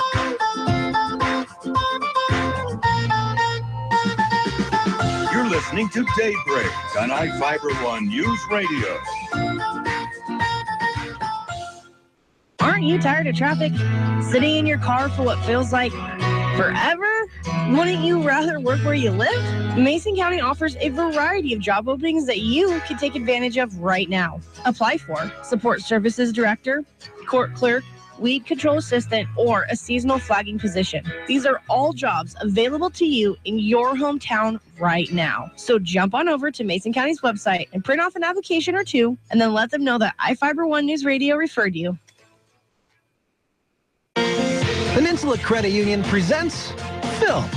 PHIL stands for Peninsula Home Improvement Loan. Designed to help you get things done around the house, PHIL can help you a little or a lot. This is not a second mortgage. With a Peninsula Home Improvement Loan, you can get 7.24% APR on a 60-month loan or 7.49% APR for 120 months. From replacing the roof to new flooring and everything home-related in between, take advantage of a Peninsula Home Improvement Loan, and PHIL will help you get the job done. Call Peninsula Credit Union today.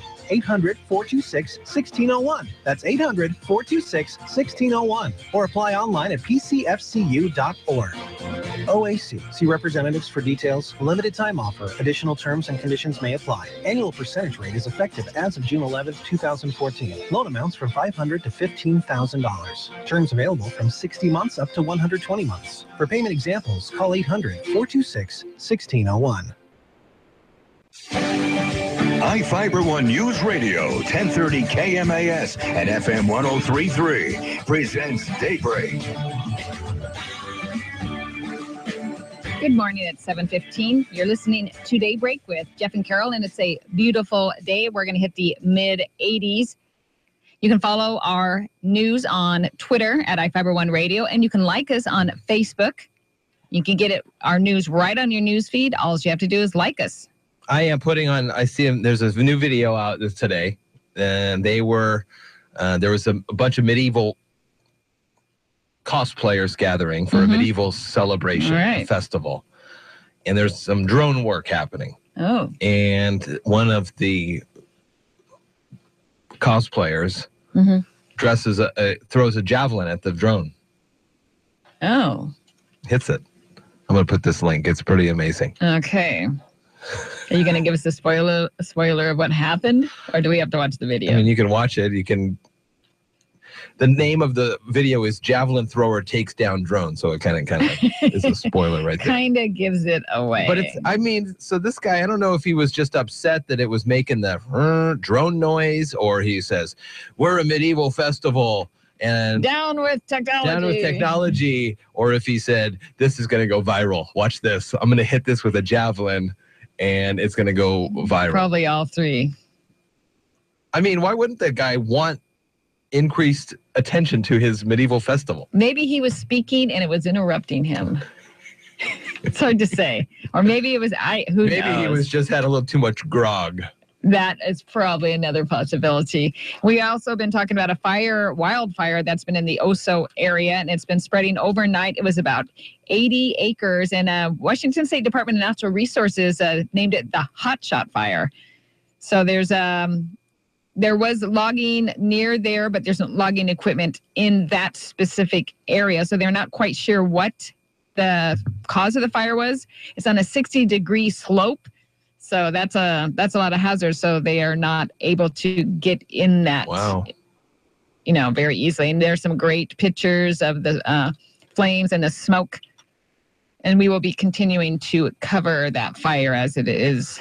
Trending. Hopefully they'll be able to get it out. He says trending on Twitter. Just search for Oso. Yeah, or Hotshot Fire now is probably the new term that you would be looking for. Hashtag Hotshot Fire. This weekend there is going to be a big block party at Choice High School, 5 to 9.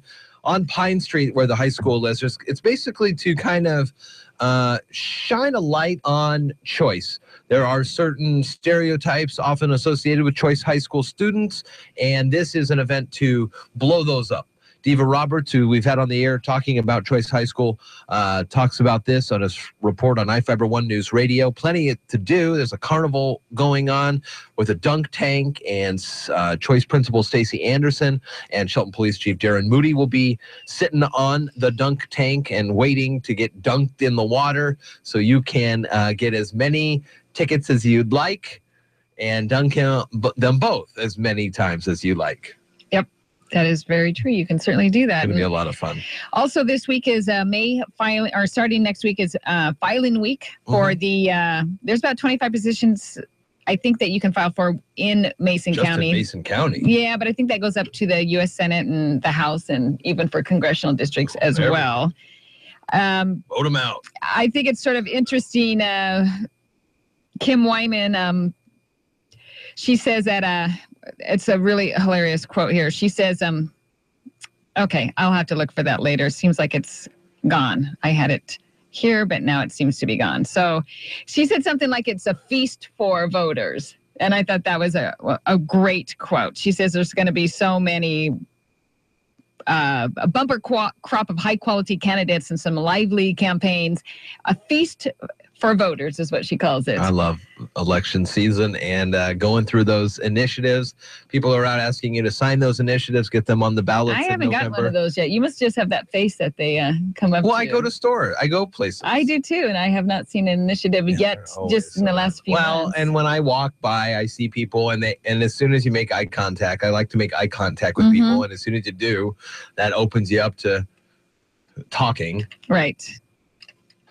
So Randy Netherland is going to run for re-election in his district, Dan Griffey for his position. Steve Bloomfield has thrown his hat into the ring to the Mason County Commission. Kelly McIntosh as well, throwing her hat into the ring for the County Commission. Kevin Shuddy is running for the County Commission as well. And Craig Patty will be putting his hat in to go against Representative Drew McEwen in the 35th. Those are just some of the names that we've heard. There are, as there are always, the scuttlebutt out there, the rumor mills and ramblings. But we got to wait till Monday, and we'll find out who all is going to run for re-election. And we've been talking about this marijuana, 2 million square feet of marijuana, which is about 30 to 34 football fields worth of marijuana, but it's not all in one place. You can't just go look for about 34 football fields of marijuana in one place. That would be a lot. No Google Maps. No Google Maps. A big old square. So the Liquor Cannabis Board, along with the UW, did a study to find out, because the medical marijuana dispensaries now have to become part of the retail process in Washington State, and they had to apply for a liquor license. Or a cannabis license. There's about 80% that have already been approved, and July 1st is when that will be turned over. So you will go in, and it'll be a state-approved store. You just can't go into your neighborhood medical marijuana place anymore. It's totally changing. But the state wasn't sure how many medical marijuana dispensaries there were and how much pot is needed to cover these people. So they did this huge study, and they found out that there's about 273 medical marijuana dispensaries in Washington. That was about in January when they figured that out. And they sell about 10 pounds of marijuana flower a month, and that the average price per gram sold by these dispensaries is less than $10. So they found out that about 2 million square feet is needed to cover the medical marijuana section. Sure. But that goes into 12 million square feet they've already set aside for recreation growers. So it'll be included within that 12 million. And they say about 10 million square feet of canopy is what they call the grow area, is more than $8 billion. Wow. Themselves. Yeah, that is pretty interesting. That's a lot of money. iFIBER1NewsRadio.com 722 posted that story on our Facebook. It's a little bit more back on this drone v. Javelin incident. So this was at a Rustburg festival in Russia. It's a 3-day medieval event that people take very seriously. Even modern underwear is not allowed, says Russia Today. So when a devil of the modern age, a camera-equipped quadcopter, kept buzzing the costume participants, one of the warriors did the historically accurate thing, threw a javelin at the invader, knocked it out of the sky. It's on the video that you can see the guy, and he throws the javelin, hits it. Here's where the story kind of gets a little skewed, because you can see in the shot, they're standing around a bunch of cars. Oh, well. And cars shouldn't be allowed. And the spear was rubber tipped. So come on. Safety first.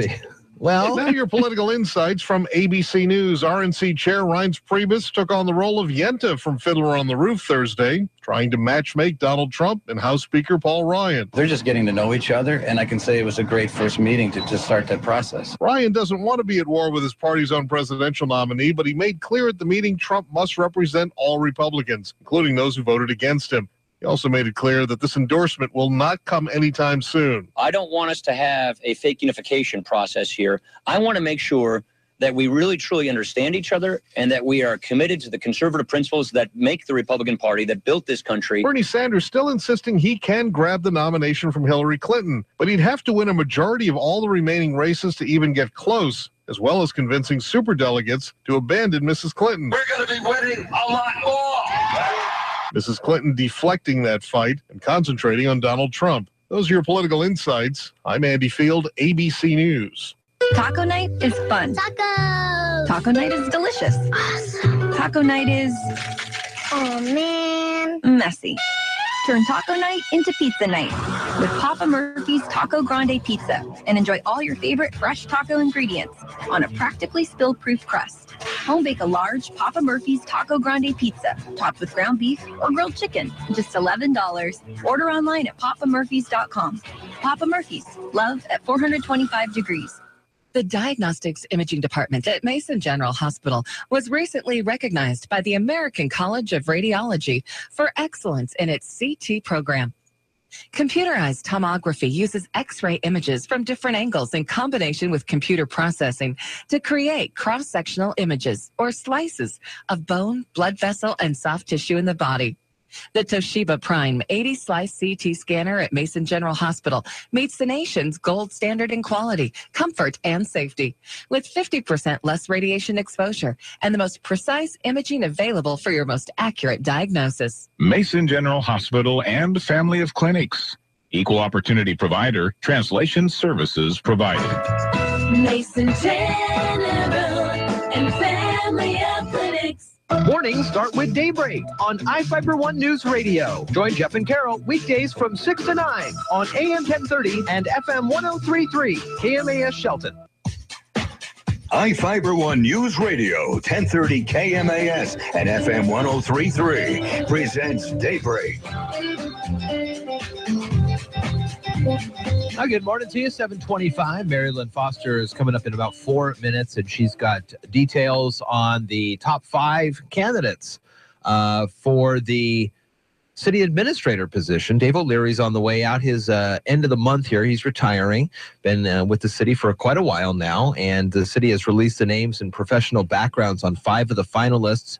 Marilyn Foster has their names and where they're from on the website, iFiber1newsradio.com. We have a bunch more information on said finalists.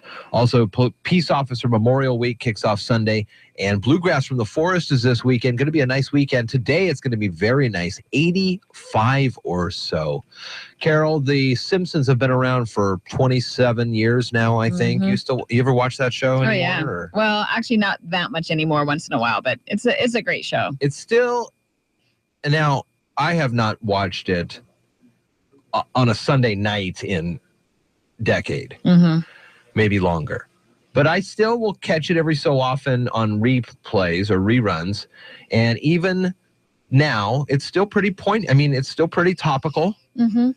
26, 27 years, can't be wrong. This Sunday, the Simpsons are going, now the Simpsons are a cartoon, right? But the Simpsons are going live Sunday night. Jason Nathanson has more. Wait, that's not Jason Nathanson talking about that. Let's try this one. It's never been done before, a live Homer. At the end of Sunday's episode, Homer the cartoon will take calls from the audience, pre-screened questions, and Homer, voiced by Dan Castellaneta, will answer them live on the East and West Coast. Executive producer Al Jean says they're using motion capture technology developed by Fox Sports. It's just Dan talking into a mic, and he'll move, and Homer will move with him. But he cautions the tech isn't perfect. I don't think you want 30 minutes of it, but for 3 minutes, it's spectacular. Catch it Sunday night on Fox. Jason Nathanson, ABC News, That's Hollywood. Amazing. That is. And actually, I thought they were going to do a live version with real people. The That's people. what I thought. That'd be cool to see the real people that look like them. Do the voices. So like Dan Castellaneta. Yeah, but he probably doesn't look anything like Homer Simpson. He does. You never seen what he looks like? He's a bald guy. Yeah, but he's not yellow.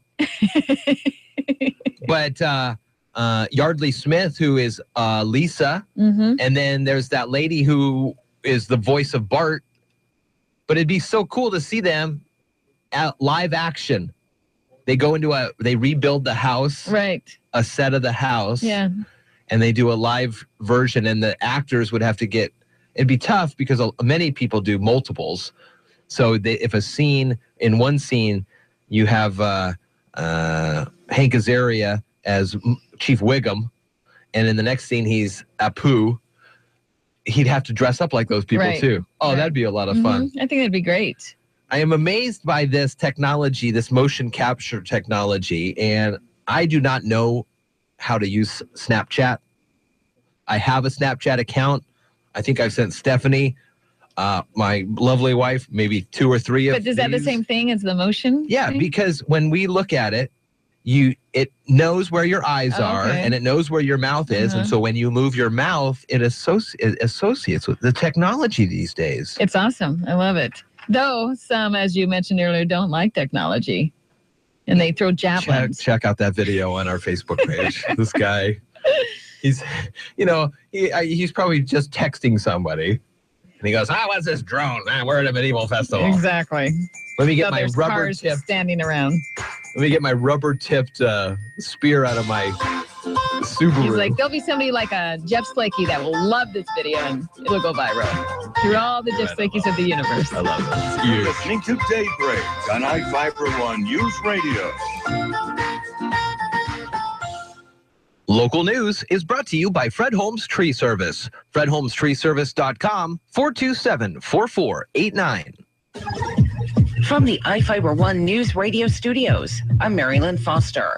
The city's released names and professional backgrounds of 5 finalists, one of which will succeed City Administrator Dave O'Leary, who's retiring May 31st. Steve Goins, City of Shelton Director of Community and Economic Development, is one of the finalists for City Administrator.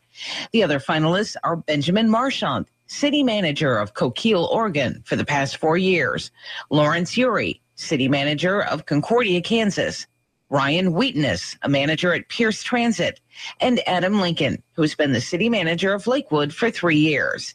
The applicants will be interviewed for the position on June 9th, preceded by a meet and greet at Shelton Civic Center, 6 p.m. June 8th. Peace Officer Memorial Week kicks off Sunday with ceremonies locally in Kitsap and Bremerton. The week remembers those who've given their lives in the line of duty. Shelton Police Chief Darren Moody shared some stats with Daybreak. In Washington last year, there were two line of duty deaths. Nationwide, there were 128, and about 39 to 40 of those were by gunfire. Wow. And so far this year, we're at about 34, and half of those by gunfire. Chief Moody says assaults on police officers are on the rise. They definitely have increased. In just the year and a half I've been here, I've seen more assaults, more common to just get in the fight with the officer rather than go peacefully. In fact, I think it was 3 weeks ago, we had a Mason County deputy get shot at. And as you know, we crossed the lines quite a bit with County City, and it was right outside the city limits that it occurred. A lot of these things assaults especially, tend to be just a simple contact. They can be, contact with a suspicious person walking down the street, and often they result as just a simple traffic stop. The chief blames drug and alcohol use for the aggressive behavior and parolees who don't want to go back to prison. As for crime rates in Shelton, the number is decreasing. Hear more about what the latest report shows in the full interview on the Daybreak page. Find it at iFIBER1newsradio.com. Chief Moody will be part of the dunk tank at the Choice High School block party, which is tomorrow. The event, presented by Choice students, runs from 5 to 9 p.m. at the school, 807 West Pine Street. Carnival games are also planned where participants can win tickets for prizes. Nonstop jam sessions and major players will perform in Shelton this weekend for the 2016 Bluegrass from the Forest Festival. The music begins just after 6:30 this evening at Shelton High School's Performing Arts Center and runs until noon Sunday. The festival is sponsored by the Christmastown Kiwanis Club, and proceeds go to the club for its community service projects. For iFIBER One News Radio, 1030 KMAS and FM 103.3, I'm Mary Lynn Foster.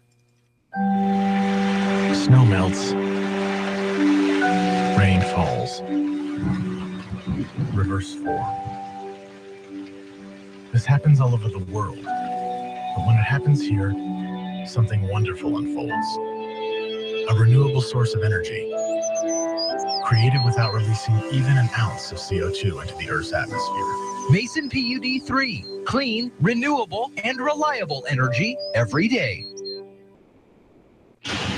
Now from the all-new Gillis Auto Center Sports Desk, here is Sean Wells. 3 Shelton golfers have qualified for the 3A State Golf Tournament in Spokane. Jamie Petney, Ethan Petney, and Tim Nail will all be representing the high climbers. In the boys competition, Tim placed second in the Narrows League tournament while Ethan finished fourth. Jamie took third place in the girls competition. Shelton fast pitch scored 7 runs in the first 3 innings while holding on to beat North Thurston 7-6 in Narrows League tournament play. Loretta LeClaire was 3 for 4 at the plate for the high climbers with an RBI. Shelton takes on Central Kitsap in the championship game at the Rack Fields in Lacey this afternoon. The Seattle Mariners are back on the diamond tonight hosting the Anaheim Angels. Nathan Carnes is set to get the start for the Mariners, who are looking for their 4th win in a row. Pre-game is live on iFIBER One News Radio at 6 p.m. First pitch at 7:10. For iFIBER One News Radio, I'm Sean Wells.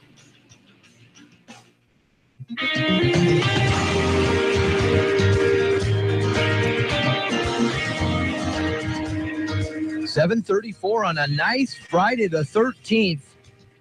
Triskaidekaphobia, I believe it's what they call it.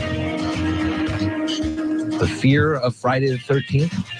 85 is going to be the high today. We've had some really nice weather here, and continuing on throughout the day today. We're going to cool off over the weekend, but it's still going to be pleasant, the mid to upper 60s, as we're looking at pretty good conditions around the South Sound. Currently, we're looking, oh, it's very nice outside, on our way to 85 today.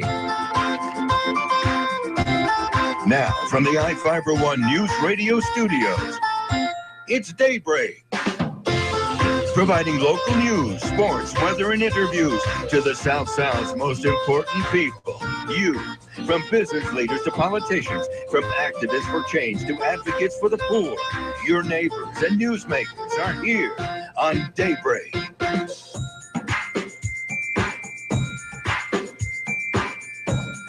Good morning at 7:35. I'm Carol Gardner along with Jeff Sykin. You're listening to Daybreak. We've got some great guests today coming up shortly. We're continuing with Hospital Week, and we have Mason General Hospital's Tom Hornberg and Dr. Dean Gushy. They're going to be in to talk about the new website that Mason General Hospital has put up, and it's pretty slick. I like it. And they're also going to talk about online bill pay. Then about 8:15, we're going to have Dr. Alex Apostle from the Shelton School District, and he'll talk all things school like he does every weekend. Even if you don't have kids in the school district, the things that they're doing for the young kids, it's our future. Mm-hmm. They're going to be taking care of us. So I believe that children are our future. And if you treat them well and let them lead the way, show them all the beauty they possess inside. Okay. He was reading his quotes this morning. Also, about 10 to 9, Sean Wells, our sports director, is going to phone in and talk about the Mariners and the game yesterday. Mm-hmm. And we still will be having our fishing report about 7:45 and our recreation report. That's right. All those stories and more are coming up here on iFIBER One News Radio.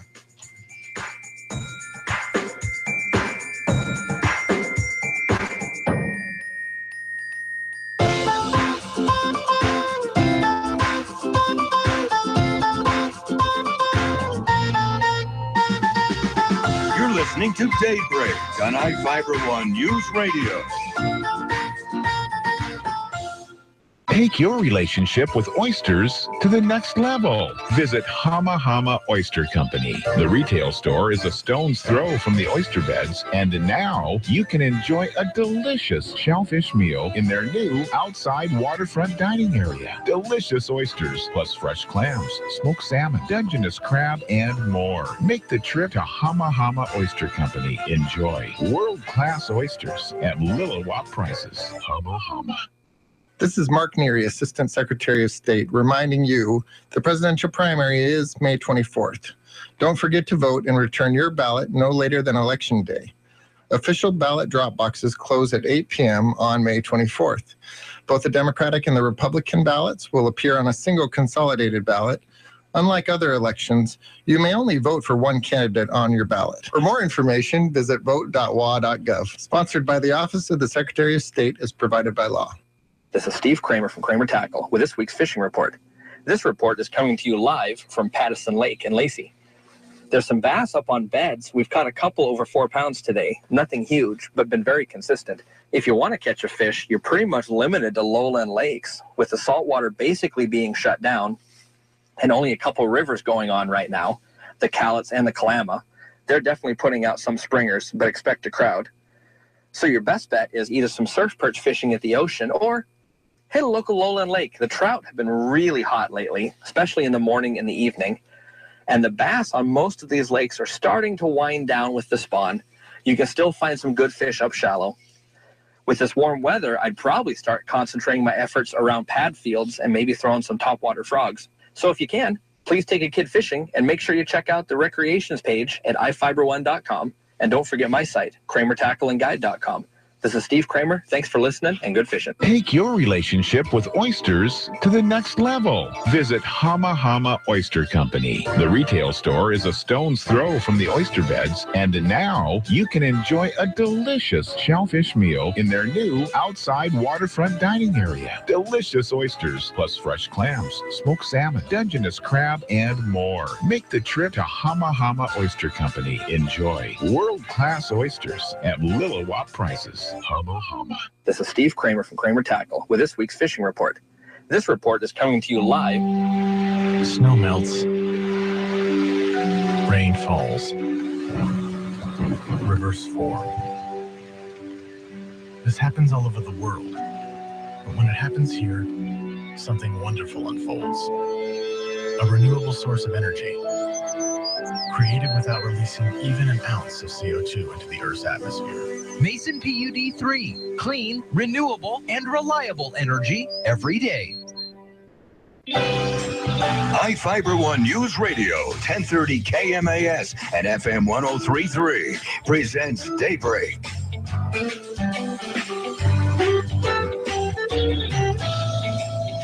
Good Friday morning to you. It's Daybreak on iFIBER One News Radio, AM 1030 and FM 103.3. National Hospital Week continues here on iFIBER One News Radio. We've had great representatives from Mason General Hospital and their family of clinics all throughout the week.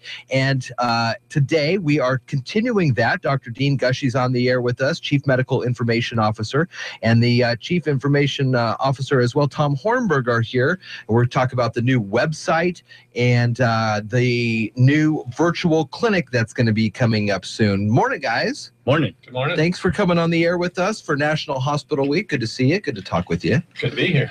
Website looks real nice at masongeneral.com. We've had quite a little facelift, it looks like. Yes, it was well needed. So, Tom, talk to us a little bit about this website project and what are some of the new things people can see when they go to masongeneral.com? So we really want to promote our new vision, which is United Community, Empowered People, Exceptional Health. And we really wanted to draw people into our site, make it more patient-friendly, make the information readily available, and get people more informative on what Mason General is all about. It's very sleek, and it looks like a lot of information. There was a lot of information on the old masongeneral.com, and as we look through this new site through just the main landing page, this is pretty sharp looking here. How long does something like this take to get going? This took around 6 months from conception to reality. You know, there are a lot of design changes. We wanted to keep it clean. We wanted to decide, you know, what is the best information to promote to the public, and really try and get the best face of Mason General out there to the public. I noticed some new features right off the bat, and one of the first ones that you see right when you go to the website, right at the top, pay your bill. This is a new feature for Mason General. Is that right? Right. We wanted to get into the electronic age ourselves. You know, it's make it more easier for people to get online, pay their bill, make it easier for them to make contact with the hospital rather than to call in. That's really kind of getting the access out to the community. And then Dr. Dean Gushy, let's talk about the medical records. Can you get to your medical records on this new website?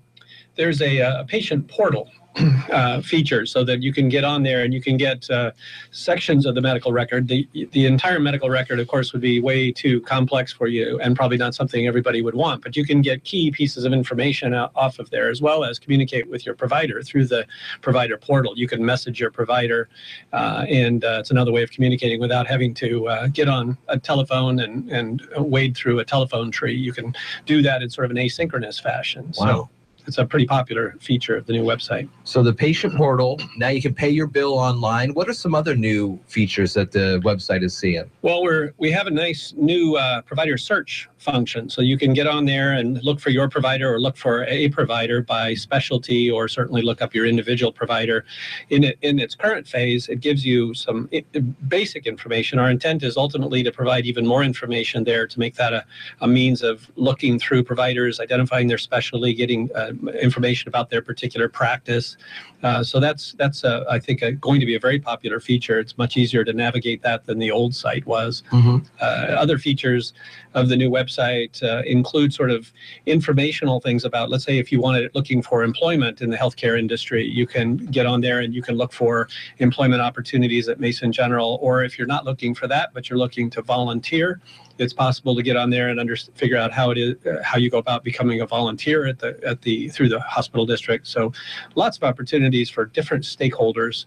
And in addition, if you're looking for just general information about the community and what it's like to live and work in Mason County in healthcare, that information also is on the site and will be added to as time goes by. So we make this kind of a one-stop location for people that are coming to the community and see what it's like to be here, live here, and work in the healthcare industry. It's really a nice masongeneral.com. Another new step into the future as we're talking about additional virtual clinics is kind of a new thing that we're starting to hear more and more about. How's Mason General going to work with these virtual clinics, and what really are they? So it's just sort of like it sounds. We call it Mason Virtual Care, and it is a virtual clinic. So we find that particularly in the younger demographic, people are fairly tech savvy, and they don't necessarily want to schedule an appointment with a provider in the traditional way, or possibly even don't really want a relationship long term with a provider anymore. Certainly many people still want their own doctor, and that's obviously what we do in the traditional sense. But we provide this opportunity for virtual care where you can get on there anytime, day or night. It's 24-hour day service. Right now, only available to our employees as we sort of roll this out and figure out how it works and work out the bugs. But they can get on there and they can register and they can have a face-to-face conversation with a provider who can prescribe if necessary, who can talk through what's necessary in terms of their health care, make a referral if that's necessary to a bricks and mortar kind of environment. But it is virtual in every way, and it's certainly a lot less expensive probably than most other types of healthcare, but fairly limited in terms of what they can do because they obviously can't do a physical exam and those kinds of things. So they limit it to sort of problems that are easily identified, very simple problems, but problems that many patients want to have dealt with at odd times of the day and night. Sure. I was just thinking while you were talking about the younger generation not necessarily wanting a long-term relationship with a doctor. And I can remember my doctor from when I was a kid up until about 10. I remember his name and everything like that. And I went to him all the time. But now I'm seeing that there is less and less of that, knowing the family doctor or always going to the same person. If you go to different people, all the information's still, though, on your records. Is that right? So if you're within our system and you're seeing any of our providers or you're in the virtual clinic, all of those records will be on our electronic system. So they can get access, providers can get access to that information and share that information as is necessary. So if you needed referrals, say, from the virtual clinic to, a surgeon or whatever it might be, those records for those visits would be available for review. So that information exchange reduces duplication of laboratory studies and maybe imaging, and even maybe having to tell your story more than once. So that information is all there and is easily communicated. So it does offer that advantage. Is the virtual care for someone who may or may not have insurance? And can you do insurance, look up insurance on the new website? Well, the new website offers a way to access insurance. So if you the Accountable Care or the Affordable Care Act provided for exchanges for insurance, and we do have an in-person navigator who can help with provide to access insurance, and that is available through the website. The contact information is there. So otherwise, when the virtual clinic rolls out to the general public, will it be able to go with your insurance or a flat rate, or have you guys figured that out yet? Well, the usual models are a flat rate. Usually the way they work is that it's a simple operation where you log in, you provide a credit card, they bill that credit card for the visit. Some insurances will cover that in some environments. We haven't quite worked out the details around how that's going to work for the public. As I said, we're experimenting with that for our own employees and our own insurance program that the hospital has. And once we figure out how that all works and the logistics around that, we would anticipate moving forward with a general rollout of the virtual care to the rest of the world. It's 7:50. We're talking with Dr. Dean Gushy and Tom Hornberg from Mason General Hospital through Mason General Hospital and National Hospital Week. Mason General's website has got a facelift. I still see, though, on there, you can still get to the bistro menu. It's a pretty popular feature on the website. The bistro is one of our best popular items there for folks looking to come to our world-class bistro in the basement. So just scroll down a little bit. If you don't see it, it is right there, bistro menu, right along the gift shop, and information on how you can visit us. You can click that page to get directions if you're interested in going to, for example, this weekend's Women's Health event. MasonGeneral.com is the new look website. Dr. Dean Gushy, Tom Hornberg, thanks so much for coming in today. National Hospital Week. Thanks for having us. Great looking website. Yep, thank you. Appreciate it. 7:50 now, iFIBER ONE News Radio.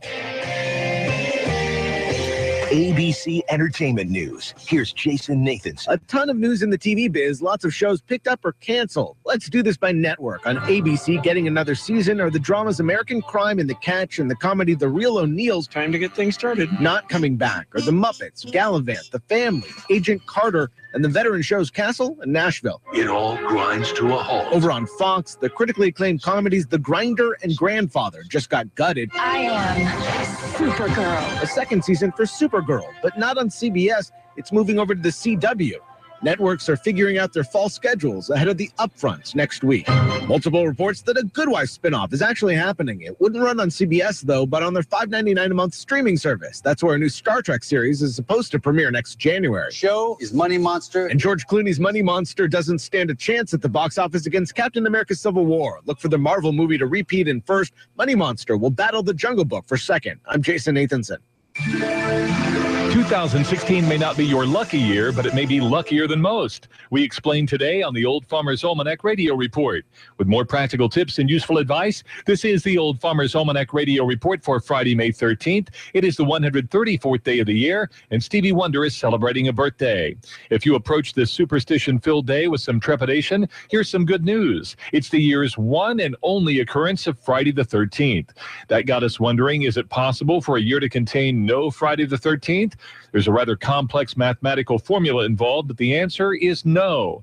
All that's required for a month to have a Friday fall on the 13th is the first of the month to fall on Sunday. And every year, leap year or not, has at least 1 month beginning on a Sunday. On the other hand, the maximum number that can occur in any year is 3. That last occurred in 2015. There's your Old Farmer's Almanac Radio Report. Have a question for the Old Farmer? Ask it online at almanac.com.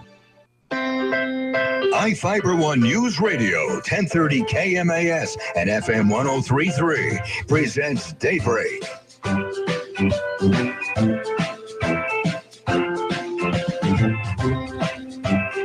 All right. Good morning to you. 7:52. iFIBER One News Radio. Sunny day. It's going to be about 85. It's already really nice out there.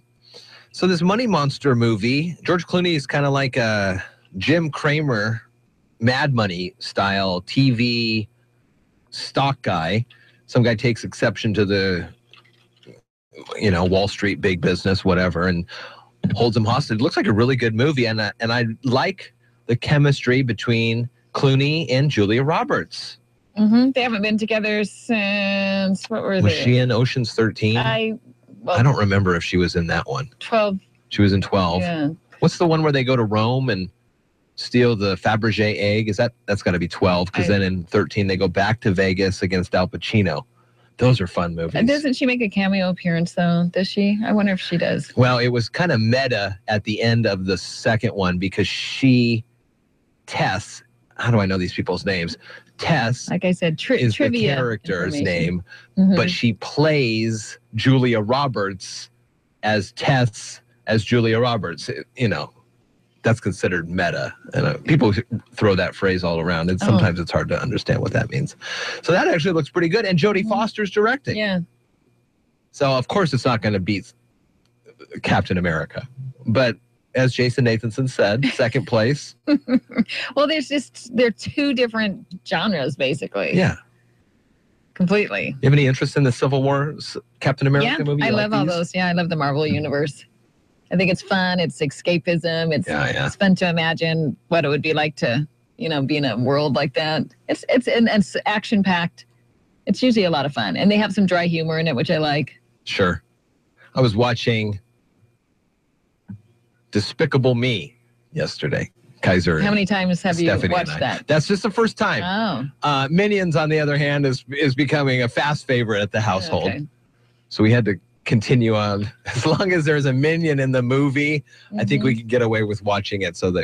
But a lot of those animators get it. They're all adults, right? Old adults with kids, and who may or may not go to the movies. They know they have to put these little inside jokes to keep the parents awake. Pretty fun stuff. Block party this weekend at Choice High School, and it's your chance to dunk not only the president, Stacey Anderson, but Police Chief Darren Moody is going to be sitting there at the dunk tank, and it's going to be tomorrow night at Choice High School. Choice is on Pine Street in downtown Shelton. Great school. A couple years ago, I went and talked to some of the kids there about radio and things like that. So we had a good interaction with them. Many of them have been on the air over the years as well. And this block party is to kind of throw out the old stigmas. There's some stereotypes associated with the students at Choice High School. So this is going to be a big blowout where we're breaking down those barriers. There's like a carnival style event, and plenty of stuff to do. Yeah, so BLOCK stands for Bringing Light to Our Community Kids. Yeah. And I didn't know this, though, that CHOICE is an acronym, too. Challenging High School Opportunities and Continuing Education. Yeah. So that's pretty cool stuff. It is pretty cool. I thought it just meant you have a choice to go to a different school, is basically what, but it sort of says. I thought it was too, and I always wondered why it was capitalized. Yeah, but it sort of says the same thing, challenging high school opportunities in continuing education. So make sure 5 to 9 Saturday. So you go to Bluegrass from the Forest tonight or tomorrow for the matinee, and then you come downtown Shelton. Lots of things to do. As the summer season is ramped up, we heard the fishing report from Steve Kramer. Next hour, we'll have a recreation report from the Hoodsport Visitor Information Center. And my Facebook memories, I don't know if you have Facebook memories. Everybody does. Do they? Is it for everybody? Pops up on their news feeds, yeah. So if you ever go and look at them, they're kind of fun to look at. And this is the week of the Cap City Marathon this Sunday. So if you're going to be in Olympia, driving around the Thurston County Olympia area, be advised roadways will be congested with runners.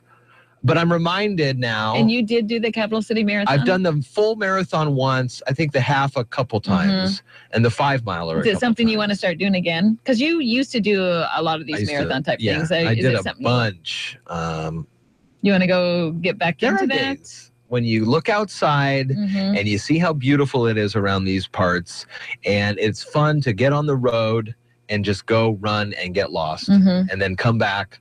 You know, you go out 10 miles, come back 10 miles, good to go. Some of those days of the training, and I totally give it up to the folks who continue to train with work responsibilities like this Stevic guy who's won it 10 years in a row. Wow. So he's got a family and kids, and he teaches at Ole High, but he has won this thing for like the last 10 years. Right. Fast. It is fun. Yeah. And I want to give it up to the folks who are going to be turning on that one road where the new Vic's Pizzeria is, that Tasha Nicole used to be in Olympia, and you start heading down Capitol Boulevard, you run over the freeway, you start heading down Capitol Boulevard, and the crowds start increasing on both sides. Then you start going a little faster. You start going a little faster. You kind of spruce up your look a little bit because you know the photographer's coming right by the Capitol campus, so you don't want to look like you're dying out there running. So you kind of get a little... That's what all those runners are thinking about. Or maybe just Jeff Slakey. I got to look good for the camera. Well, the camera's coming. You don't want to I think that if you're going all out, that you're probably not thinking about the camera. If you're going all out. Yeah, right. And then you cross the finish line, and what fun. What a fun. It is a great event. If you ever get the chance to do any sort of these. Yeah, that's very true. There is the Tour de Mason Lake bike ride that's coming up. It's to help out the Mason General Hospital. And then Forest Festival's got the Goldsboro Creek run that's coming up as well. So there's plenty of opportunities to kick the dust off your old running shoes. And I'm reminded of the photo I see on Reddit every so often. It pops up. It's a photo of a guy, older guy running, and it says on the back of his T-shirt, old, fat, diabetic, ahead of you. Yeah, that's true. You only have to beat that next person over. Just one foot in front of the other, and you get these things done. Nobody cares about how long it takes. You do it because you're like, I'm doing this. That's right. And I think Sunday is not going to be a bad day for running long distance. It's going to be in the mid-60s. Oh, that's perfect running weather. Little bit of maybe mist. Yeah. Come down.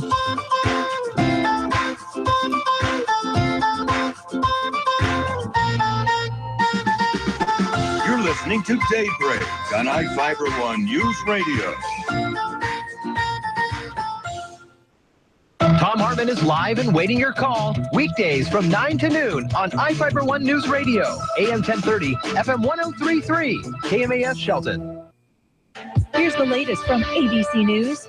I'm Michelle Franzen.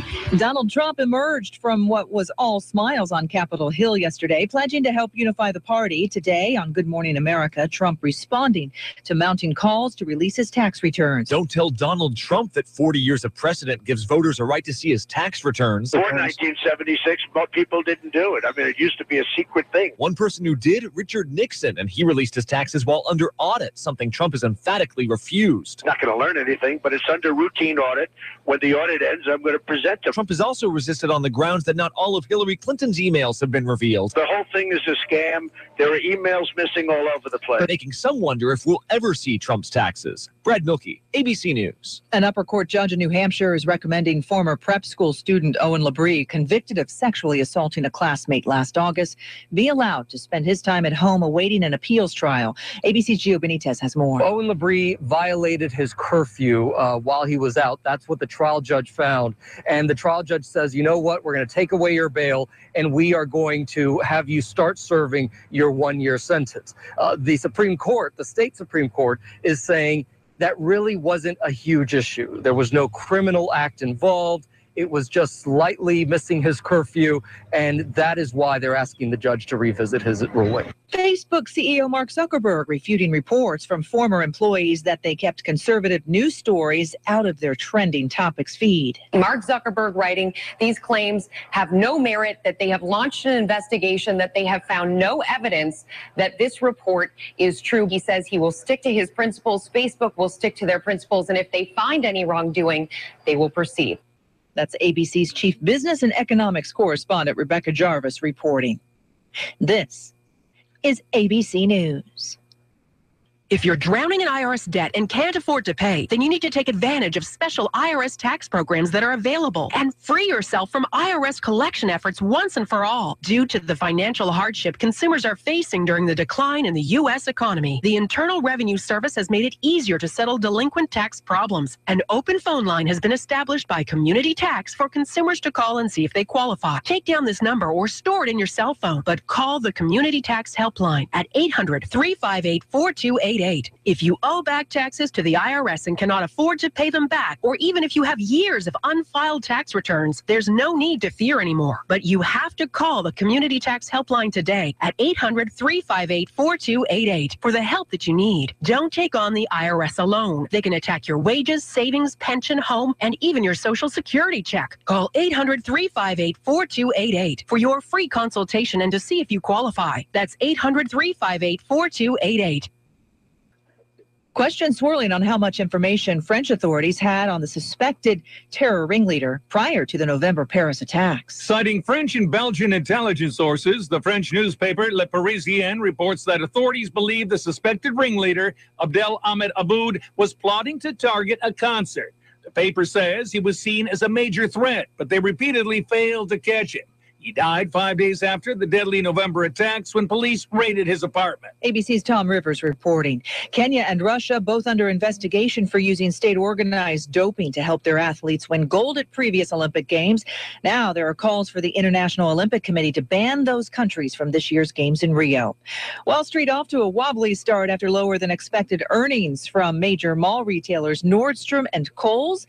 Despite that, though, Americans stepped up spending in April online. The government says online shopping rose last month and more cars were sold. Michelle Franzen, ABC News.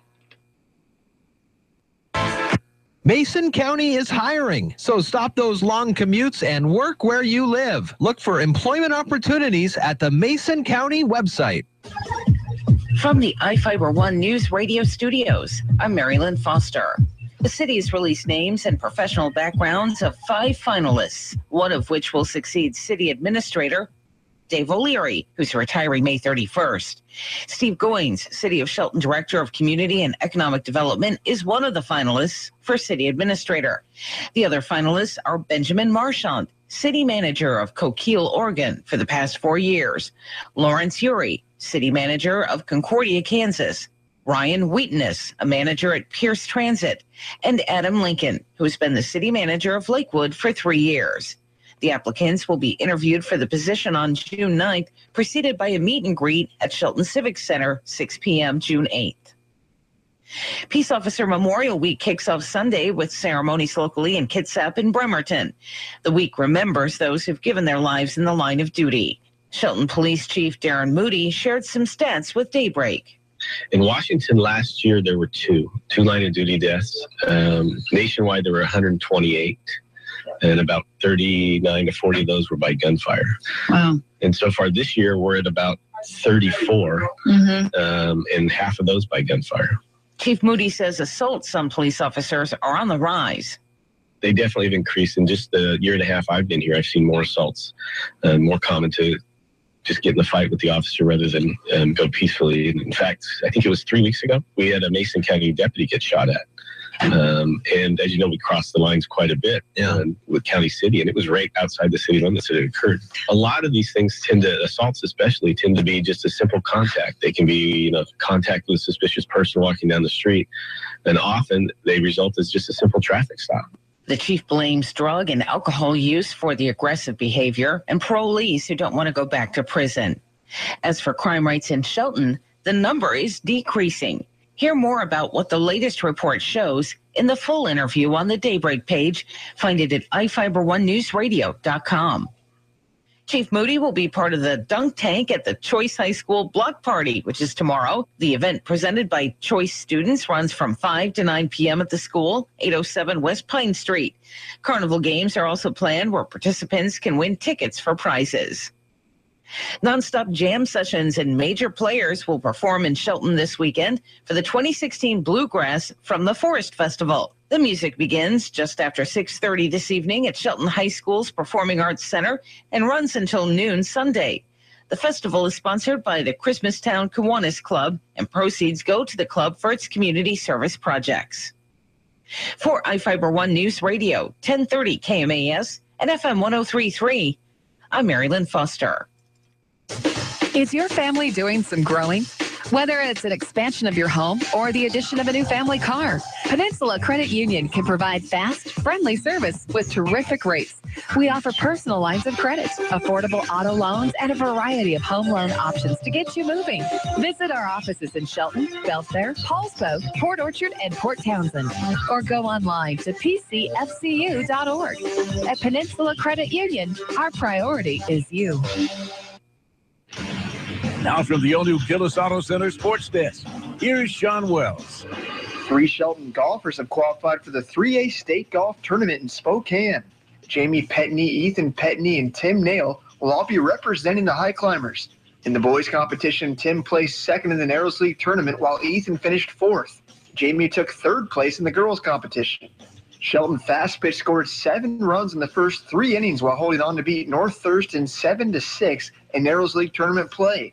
Loretta LeClaire was 3 for 4 at the plate for the high climbers with an RBI. Shelton takes on Central Kitsap in the championship game at the Rack Fields in Lacey this afternoon. The Seattle Mariners are back on the diamond tonight hosting the Anaheim Angels. Nathan Carnes is set to get the start for the Mariners, who are looking for their 4th win in a row. Pre-game is live on iFIBER One News Radio at 6 p.m. First pitch at 7:10. For iFIBER One News Radio, I'm Sean Wells.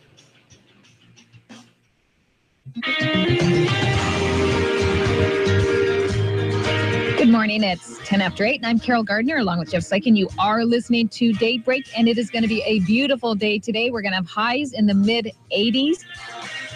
It's about 54 degrees right now. Tomorrow we're going to drop down to about little low 70s, but there's no rain forecast for tomorrow, which is great. Sunday, maybe a little bit of moisture. We're going to be in the mid-60s. Today, though, 84.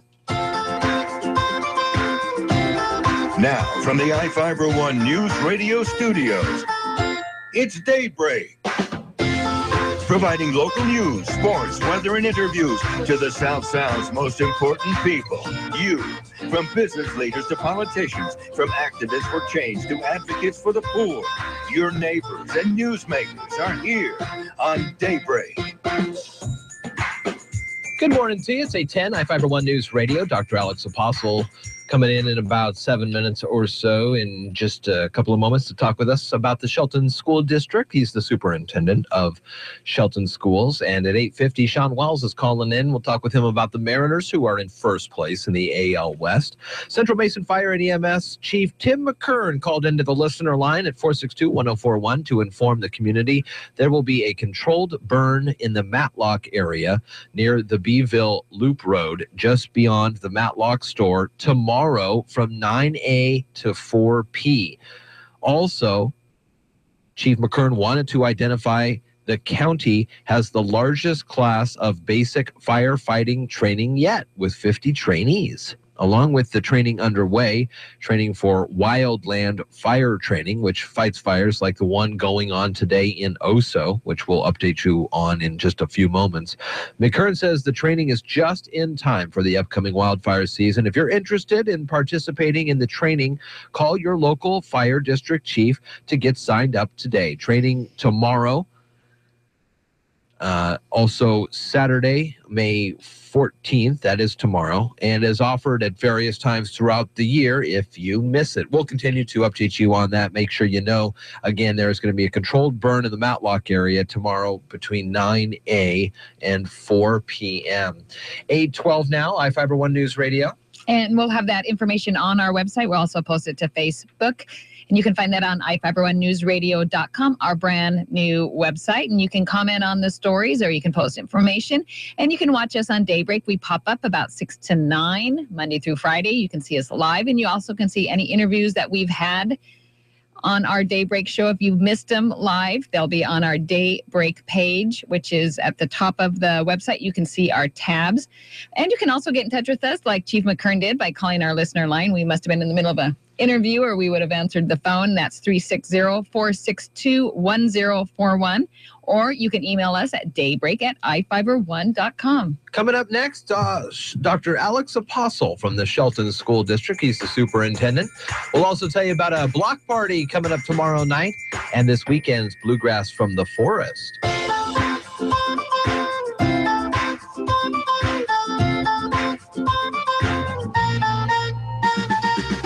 You're listening to Daybreak on iFIBER ONE News Radio. Okay, let's face it, we could all use a good laugh. And a funny thing is about to happen at Lucky Eagle Casino to remedy that. Renowned comic Jay Moore will take the Lucky Eagle stage for an evening of hilarity. June 11th. That's right, former Saturday Night Live guy Jay Moore will be in the Lucky Eagle House June 11th at 8 p.m. And the tickets start at just $25 for Players Club members, so get yours today. Lucky Eagle Casino and Hotel, where you belong. Details at luckyeagle.com. Taco night is fun. Taco night is delicious. Awesome. Taco night is... oh, man. Messy. Turn taco night into pizza night with Papa Murphy's Taco Grande Pizza and enjoy all your favorite fresh taco ingredients on a practically spill-proof crust. Home bake a large Papa Murphy's Taco Grande Pizza topped with ground beef or grilled chicken, just $11. Order online at papamurphys.com. Papa Murphy's, love at 425 degrees.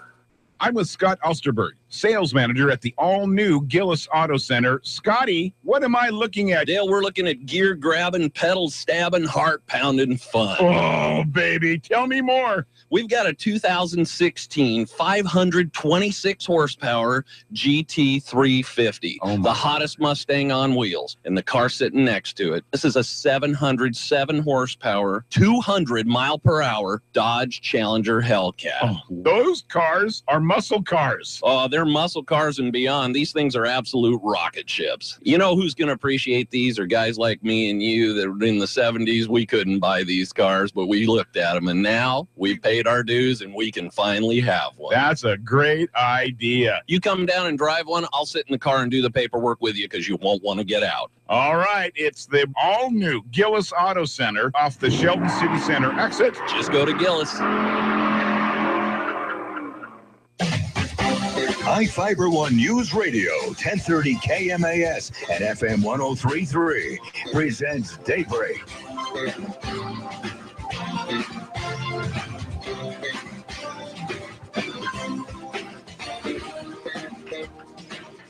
Good morning. It's 8:15. I'm Carol Gardner along with Jeff Slakey. You are listening to Daybreak, and we have our weekly visit with Dr. Alex Apostle. He's going to talk to us about the Shelton School District and all things school. Yes. How are you today? Very good. Good morning, Jeff. Good morning, Carol. Good morning. It's great to be here again. And it's a great day. Yeah, it is a beautiful day. A lot going on in the schools, especially here towards the end. I'd like to just mention some of the things that are going on. And all of this information that I'm going to mention is on our website. But just in case people don't have access to that, I just would like to mention these important dates. June 1st is the Most Inspiring Student Award program. It's the first time the district has sponsored a program like this, and that's at 6 p.m. in the high school cafeteria at Shelton High. I'm hoping all the parents and family and friends can attend because it's going to be a nice dinner, and we're going to celebrate students that have faced adversity and are winning. Who voted for, or who nominated? Teachers and counselors and administrators. And it's going to be a great night. We're looking forward to that. In support of Graduation Matters Shelton, we're celebrating students moving on from one school to the other. And give you an example of what's going on there. Bordeaux on June 10th, that's their moving on program. That's at 6 o'clock. Evergreen is June 13th at 5 p.m. Mountain View is June 13th at 6:30. Olympic Middle School, the 7th grade is going to be celebrated June 13th at 8:30 a.m. Oakland Bay, the 9th graders moving on to high school. That'll be June 13th at 1:30 p.m. Home Partnership 8th grade graduation or moving on is June 13th at 3:30 p.m. And of course, Shelton High School graduation June 11th at 10 a.m. St. Martin's University, and tickets are required for that one. Pretty popular event. And then choice graduation June 9th at 6:30 p.m. in the Shelton High School Performing Arts Center. So all of these activities are in support of our students and families, and hoping for the day that they graduate from high school and go beyond that too. So. I heard one of those dates, it sounded a little tight for you to get. Do you try to get to all of these? I will be at all of them, and I'll be racing from one to the other, but it's exciting, and I'm looking forward to it. It is very cool. Very cool. What else is happening? Well, yesterday afternoon, I was an official at the Narrows League Championship track meet. I'm not sure how much I contributed, but I was there. It was a beautiful afternoon, a beautiful event. Brian Brickert, of course, is running that show and does a great job as always. Everything was extremely well organized. Things were moving forward. And then I'll be involved in the same track meet on Saturday. That'll be from about 11 o'clock till 4. And of course, we have the block party at Choice that everyone's looking forward to. That starts, I believe, at 5 o'clock or thereabouts. So they didn't get you up in the dunk tank? No, not yet. I don't think that'll be happening. May 18th, next week, is our next levy bond meeting at the PUD. It will begin at 5:30 and conclude at 7:30. It's open. It's an open meeting for the public. We invite anyone that might be interested.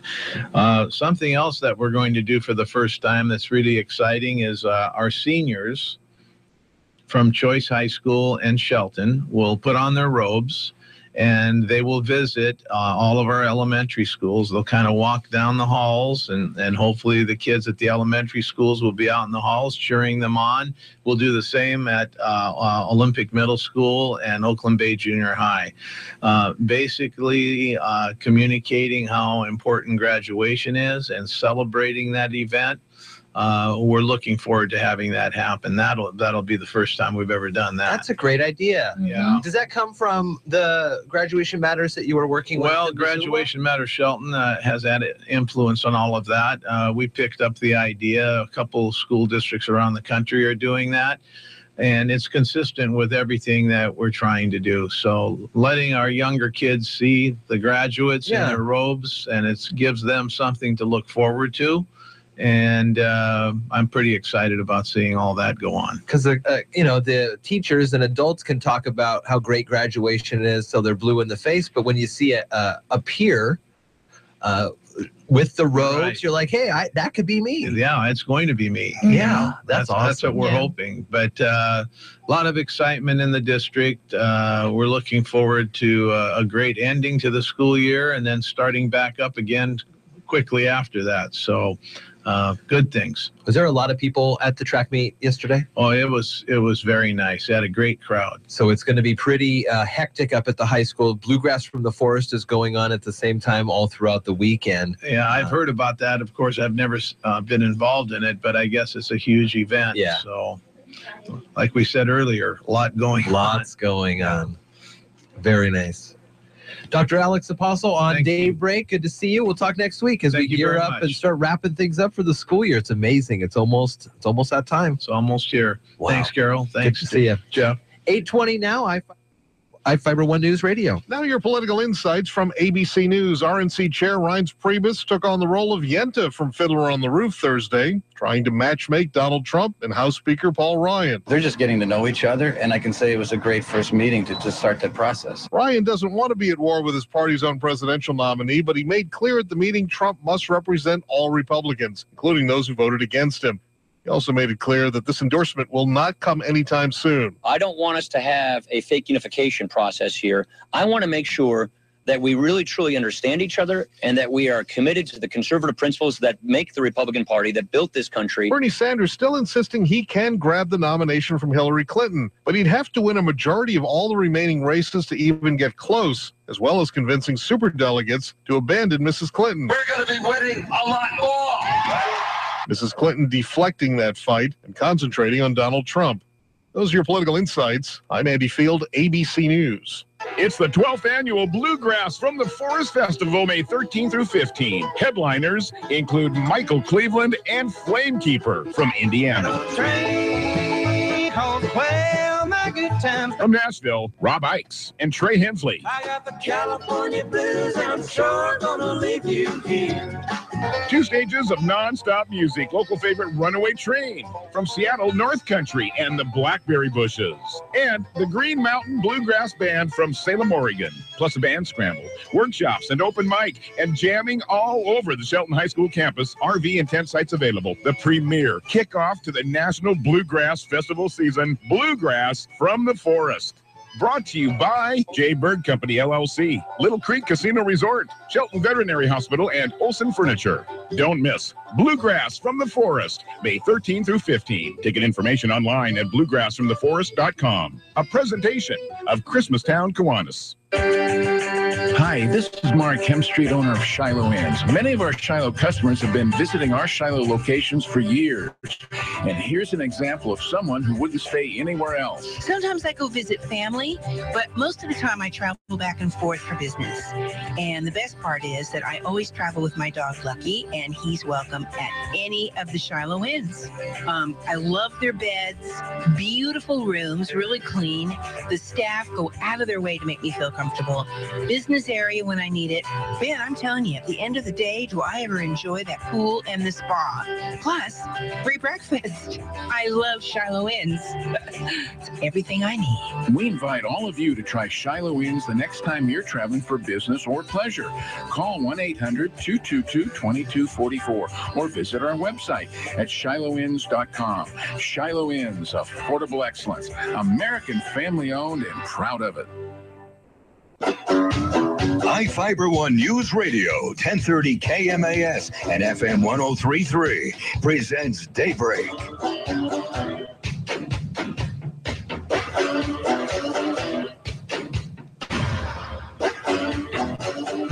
It's 8:23 at iFIBER One News Radio. Next week, Carol, we've got candidate filing is opening up. Now, we've heard rumblings, and we've got a list of a couple of folks who are running for either re-election or to challenge current setters. I don't know what the word To is. challenge The current incumbents. There, that's the word. Yes. So we have press releases, but we don't have any official filing notices from the Mason County Auditor. Those have not been posted yet. They will not be posted till next week. But we have Randy Netherland and Mason County Commissioner District 1 re-running for his position. And we have Kelly McIntosh running for that position as well. Then we have Tim Sheldon is position 2 in Mason County Commissioner. He is not rerunning so far that we know of. And so we have Steve Bloomfield running for that position, as well as Kevin Schutte running for that position. And then in the 35th District State of House of Representatives, we have Dan Griffey running again in his position, and we have Craig Patty running for, I believe, position number 2. Yeah, going for against Drew McEwen. Yeah. Those are on the politics page of the all-new iFIBER1newsradio.com. Just hover over the news the word news there, and you'll see politics. Click on that. You'll find all that information. And starting Monday, we're going to see a lot of folks wanting to run for various offices. You know, it's a crazy year in the world of politics, the most important election of your lifetime. They say it every year, but every year it's true as we are moving forward here. And we'll find out. I posted on our Facebook page that recent news story with presumptive GOP nominee Donald Trump and George Stephanopoulos had a conversation about tax returns. Just interested in your thoughts on that on our Facebook page. If that even means anything to you, you care to see him, you don't care to see him, move on to something else. Facebook.com/1030KMAS or search for iFIBER One News in the Facebook search bar. We check the morning stock numbers in a couple of minutes, and Carol's trying to find some of the most recent information on a fire that started last night around 6 In the Oso area, it was 55 acres during the overnight and has jumped to about 80. And now what are we seeing? It looks like they're saying it's getting up to about 100 acres. And they have some live video from today, and it's or pictures, and it's still burning pretty hugely. It's pretty amazing. Hard to get to this location because it's super steep. Yeah, it's about 60% incline. Wow. Yeah. So, 100 acres. That's the latest. So we will keep an eye on that and post that information on our Facebook and Twitter feed so you can follow along. So pretty scary stuff. We're going to talk to Sean Wells, our sports director, here in about a half an hour. One of the stories that we'll talk with him about is the news that Ricardo Lockett is retiring from the NFL. 4 seasons as a Seahawk. You remember last year he was playing against Dallas in a game, and he got hit pretty darn hard. He was on the ground for minutes, what seemed like 10 minutes at least. And during that time, I don't think he moved once. They went to commercial break. It was starting to get very harrowing and not quite sure what we were looking at. But after the break, they had moved him onto the stretcher, and you could see him kind of starting to move a little bit. Can you give the thumbs up? I think that's right. There's the L for Legion or Lockett or something like that. Anywho, he has decided to retire from the NFL in a player capacity, but who knows? It may not be the last time we ever see him with the NFL or with the Seahawks. He says, is this a hard decision? No, because I love my family and I'd rather walk. Right. It was a scary hit. Yeah, it was a scary hit. I mean, and he has no hard feelings towards Jeff Heath, who was the safety that he hit him. I mean, you can't. In milliseconds. Yeah. And he says, he knows when you go out there on the field, he knows what he's doing, and things happen, unfortunately. Things do and it's happen. not like it was it wasn't a personal, attack on him. It was part of the game. Yeah. During that. So, he sounds like he has a really upbeat attitude. He's has an Instagram page, and he's been posting some stuff about him and comments. And he had the big retirement party with the Seahawks, and they're all, sad to see him go, but happy to see him, being able to move on. Yeah. So one of the ways I have been hearing on those ESPN talking head shows about ways to make NFL football safer is to remove the helmets, a la rugby. Now, the first couple of years, it could be terrible. It could be terrible because the guys they've been doing it with helmets forever. Right. And since them personally, like 6 years old, but that was one of the things they thought of. It would make the hits a little less bone crushing. Right. But, it's interesting because I see sort of the future as football, and I've talked to Dale about this too, is more athletic, more not acrobatic, but more, I guess, like futuristic, like you've seen on some of the movies where they're using their athleticism a little more than their bulk, I guess, is what I'm trying to say. Kind of like, not initially. That's the first thing when you dancing is what you're thinking, right? No, I'm thinking arena football. Yeah, I guess so. But then it's a little more fast paced. That seems like it has a negative connotation to it. Arena football. Yeah, but using your brains and creating these really fantastic moves like the Seahawks have done some of the times instead of just using total bulk. But football will not be the same. But it's already progressed from way back when. It wasn't the same as it is now. So well, you see pictures of guys on the sidelines from the first Super Bowl drinking a beer, smoking a cigarette during halftime. Well, it's halftime. Wearing leather helmets. 8:30 now, iFIBER ONE Newsradio. Sean Wells comes up in a little bit. We'll call him, and he'll actually also be providing us with a sports report. Mary Lynn Foster's news is coming up now. From the iFIBER ONE Newsradio studios, I'm Mary Lynn Foster. The city's released names and professional backgrounds of 5 finalists, one of which will succeed City Administrator Dave O'Leary, who's retiring May 31st. Steve Goins, City of Shelton Director of Community and Economic Development, is one of the finalists for City Administrator. The other finalists are Benjamin Marchand, City Manager of Coquille, Oregon, for the past 4 years, Lawrence Urey, City Manager of Concordia, Kansas, Ryan Wheatoness, a manager at Pierce Transit, and Adam Lincoln, who's been the city manager of Lakewood for 3 years. The applicants will be interviewed for the position on June 9th, preceded by a meet and greet at Shelton Civic Center, 6 p.m. June 8th. Peace Officer Memorial Week kicks off Sunday with ceremonies locally in Kitsap and Bremerton. The week remembers those who've given their lives in the line of duty. Shelton Police Chief Darren Moody shared some stats with Daybreak. In Washington last year, there were two line of duty deaths. Nationwide, there were 128, and about 39 to 40 of those were by gunfire. Wow. And so far this year, we're at about 34, and half of those by gunfire. Chief Moody says assaults on police officers are on the rise.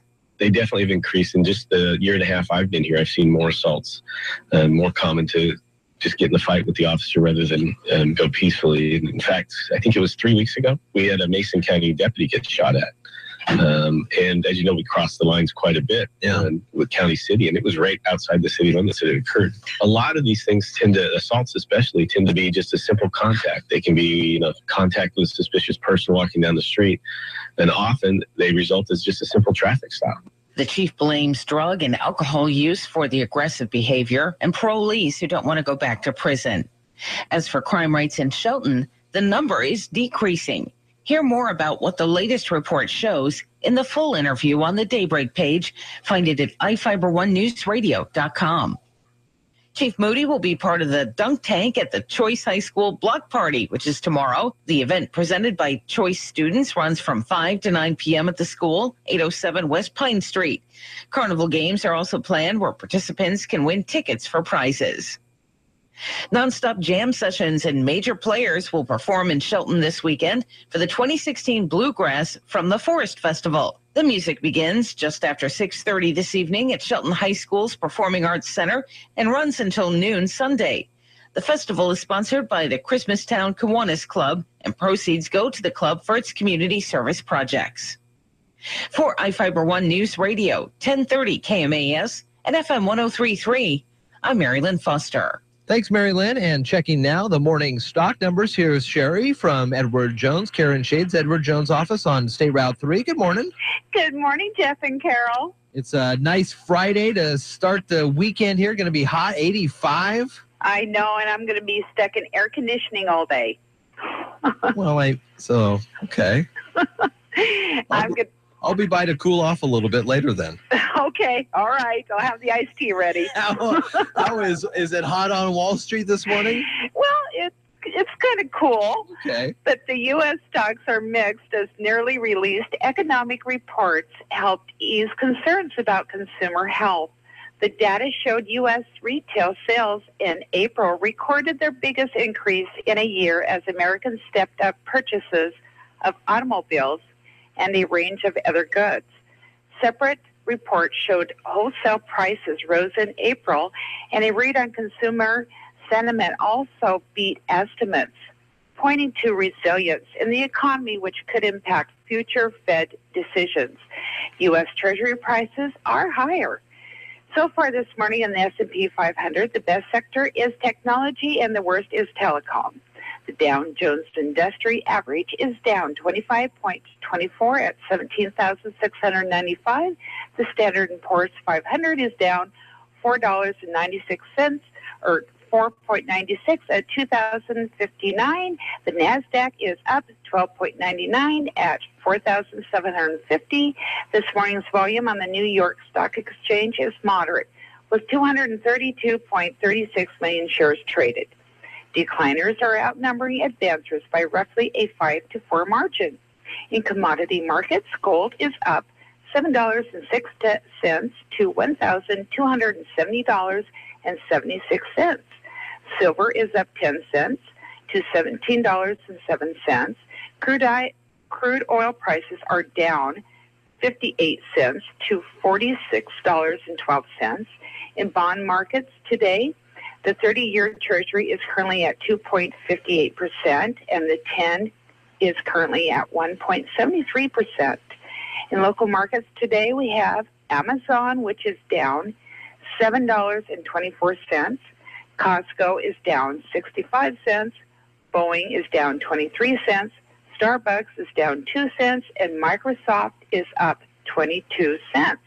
This is Sherry at Everett Jones, a member of the SIPC, serving individual investors in personalized attention and long-term financial advice. You can find us at 1051 Southeast State Route 3. We are in Suite E in Shelton, or you can give us a call at 426-4590. Have a great weekend, everyone. All right, Sherry, have a good one. All right, bye. Bye. It is 8:36 at iFIBER One News Radio. Hi, I'm Ken Slater, the Roof Doctor. If you're like me, your family's important, so make sure that they're well taken care of. One of the best ways to do that is to provide a safe and warm home to live in.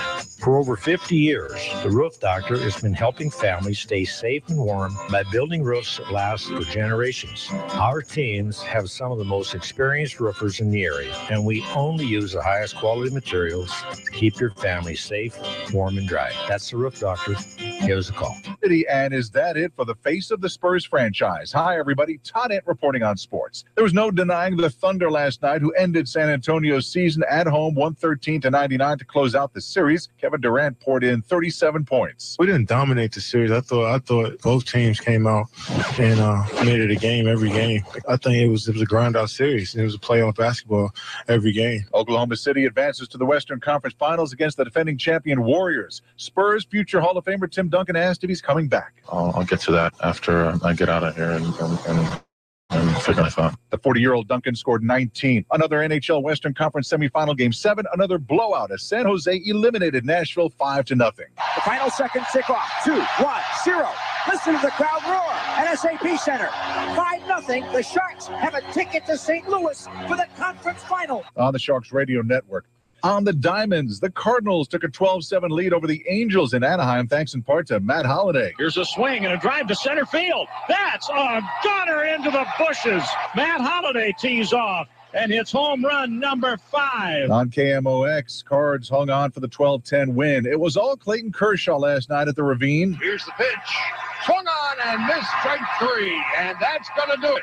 Clayton Kershaw with his 13th strikeout of the game, his second complete game shutout of the year. On KLAC, Dodgers 5-0 over Bartolo Colon and the Mets. The Red Sox are ripping the hide off the ball. There's a drive to left field. This is deep by Mookie. Back by the wall. Gone! 3-run homer. Mookie Betts. On WEEI, Boston belts Houston 11-1. The Red Sox have scored double-digit runs for the 4th straight game. The Phillies beat the Braves 7-4 in 10 innings. And University of Dayton 6-11. Seckelveen died Thursday at his home in New Haven, Indiana. He was 20. Todd Ent, ABC Sports. Science Fantastic with Professor Michio Kaku. Saturdays at 5, Sundays at 6 on iFIBER One News Radio. You know, on Science Fantastic, we've had a number of neurologists talking about the incredible breakthroughs. Did you know that using computers, we can actually communicate with the thinking brain? Telepathy, telekinesis, recording memories, photographing a dream, machines that are controlled by the mind. Now from the all-new Gillis Auto Center Sports Desk, here's Sean Wells. 3 Shelton golfers have qualified for the 3A State Golf Tournament in Spokane. Jamie Petney, Ethan Petney, and Tim Nail will all be representing the high climbers. In the boys' competition, Tim placed second in the Narrows League tournament while Ethan finished 4th. Jamie took 3rd place in the girls' competition. Shelton fast pitch scored 7 runs in the first 3 innings while holding on to beat North Thurston 7-6 in Narrows League tournament play. Loretta LeClaire was 3 for 4 to play for the high climbers with an RBI. Shelton takes on Central Kitsap in the championship game at the Rack Fields in Lacey this afternoon. The Seattle Mariners are back on the diamond tonight hosting the Anaheim Angels. Nathan Carnes is set to get the start for the Mariners, who are looking for their 4th win in a row. Pre-game is live on iFIBER One News Radio at 6 p.m. First pitch at 7:10. For iFIBER One News Radio, I'm Sean Wells.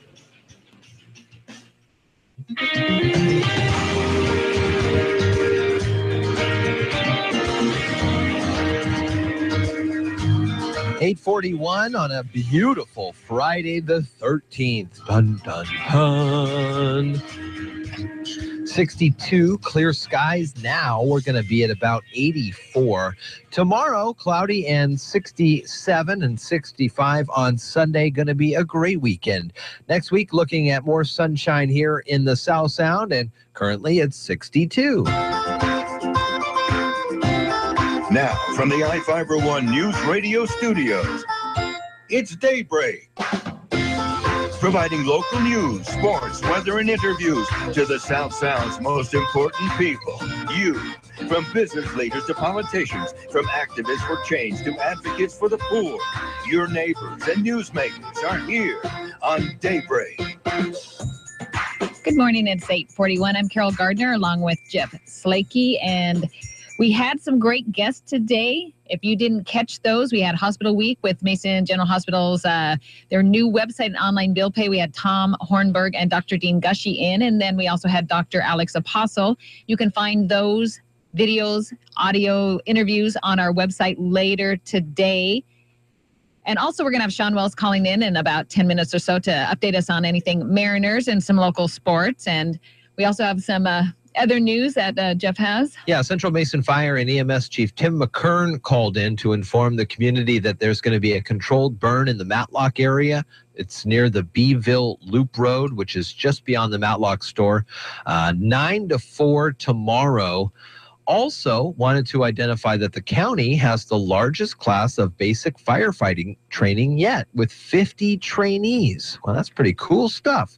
Along with the training underway is training for wildland fire training as well. Firefighters fight fires like the one going on today in Oso. Very steep conditions, about 100 acres or so. Started last night around 6, and it is super steep. So they're having some troubles getting in and crews able to put the fire out. McKern says the training is just in time for this upcoming wildfire season. If you're interested in participating in the training, you can call your local district fire chief to get signed up. Training is tomorrow and then also offered at various times throughout the year. But additionally, you may see some smoke coming from a controlled burn in the Matlock area near the Beeville Loop Road. So just be advised, that's what's going on there. We'll have that information on our website and on our Facebook page in a little bit. And then also we have our fishing report coming up in about 3 or 4 minutes, and also our recreation report. If you aren't already busy this weekend, you can get out and recreate in our national park. And I've got even one more thing for you to do this weekend. How about fun that everyone can enjoy at the Ridge Motorsports Olympic Grand Prix kart track? If you've ever seen a picture of the Ridge, it is a beautiful world-class racetrack. This is a 1/5 scale of the Ridge road course. Yesterday, I saw some fancy pants Subaru racing team semi-trucks coming towards this area. Thought for sure headed right to the Ridge as people come and they race on that thing. Well, you can race at 1/5 scale on the go-kart track. The only kart track replica in North America, now open Saturdays and Sundays from noon to 7. They can do corporate events. It's good team building, or got a birthday party coming up. How fun would that be to be on go-karts? 427-RACE. 427-7223. Even kart school. Yeah, that'd be fun, wouldn't it? For kids 11 to 14. The Ridge Olympic Grand Prix kart track, ridgemotorsports.com. That's ridgemotorsportspark.com. 8:45 at iFIBER One News Radio. Fishing report from Steve Kramer and a recreation report on the way as well. It's all here on Daybreak.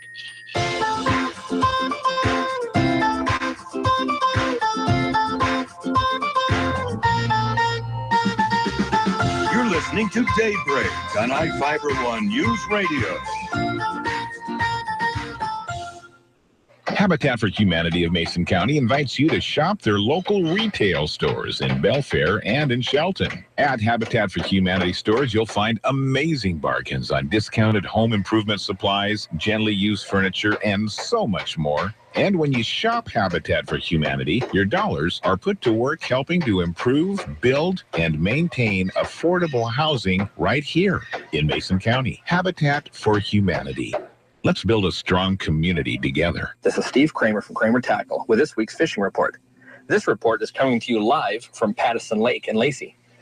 There's some bass up on beds. We've caught a couple over 4 pounds today. Nothing huge, but been very consistent. If you want to catch a fish, you're pretty much limited to lowland lakes, with the saltwater basically being shut down and only a couple rivers going on right now, the Cowlitz and the Kalama. They're definitely putting out some springers, but expect a crowd. So your best bet is either some surf perch fishing at the ocean or hit a local lowland lake. The trout have been really hot lately, especially in the morning and the evening. And the bass on most of these lakes are starting to wind down with the spawn. You can still find some good fish up shallow.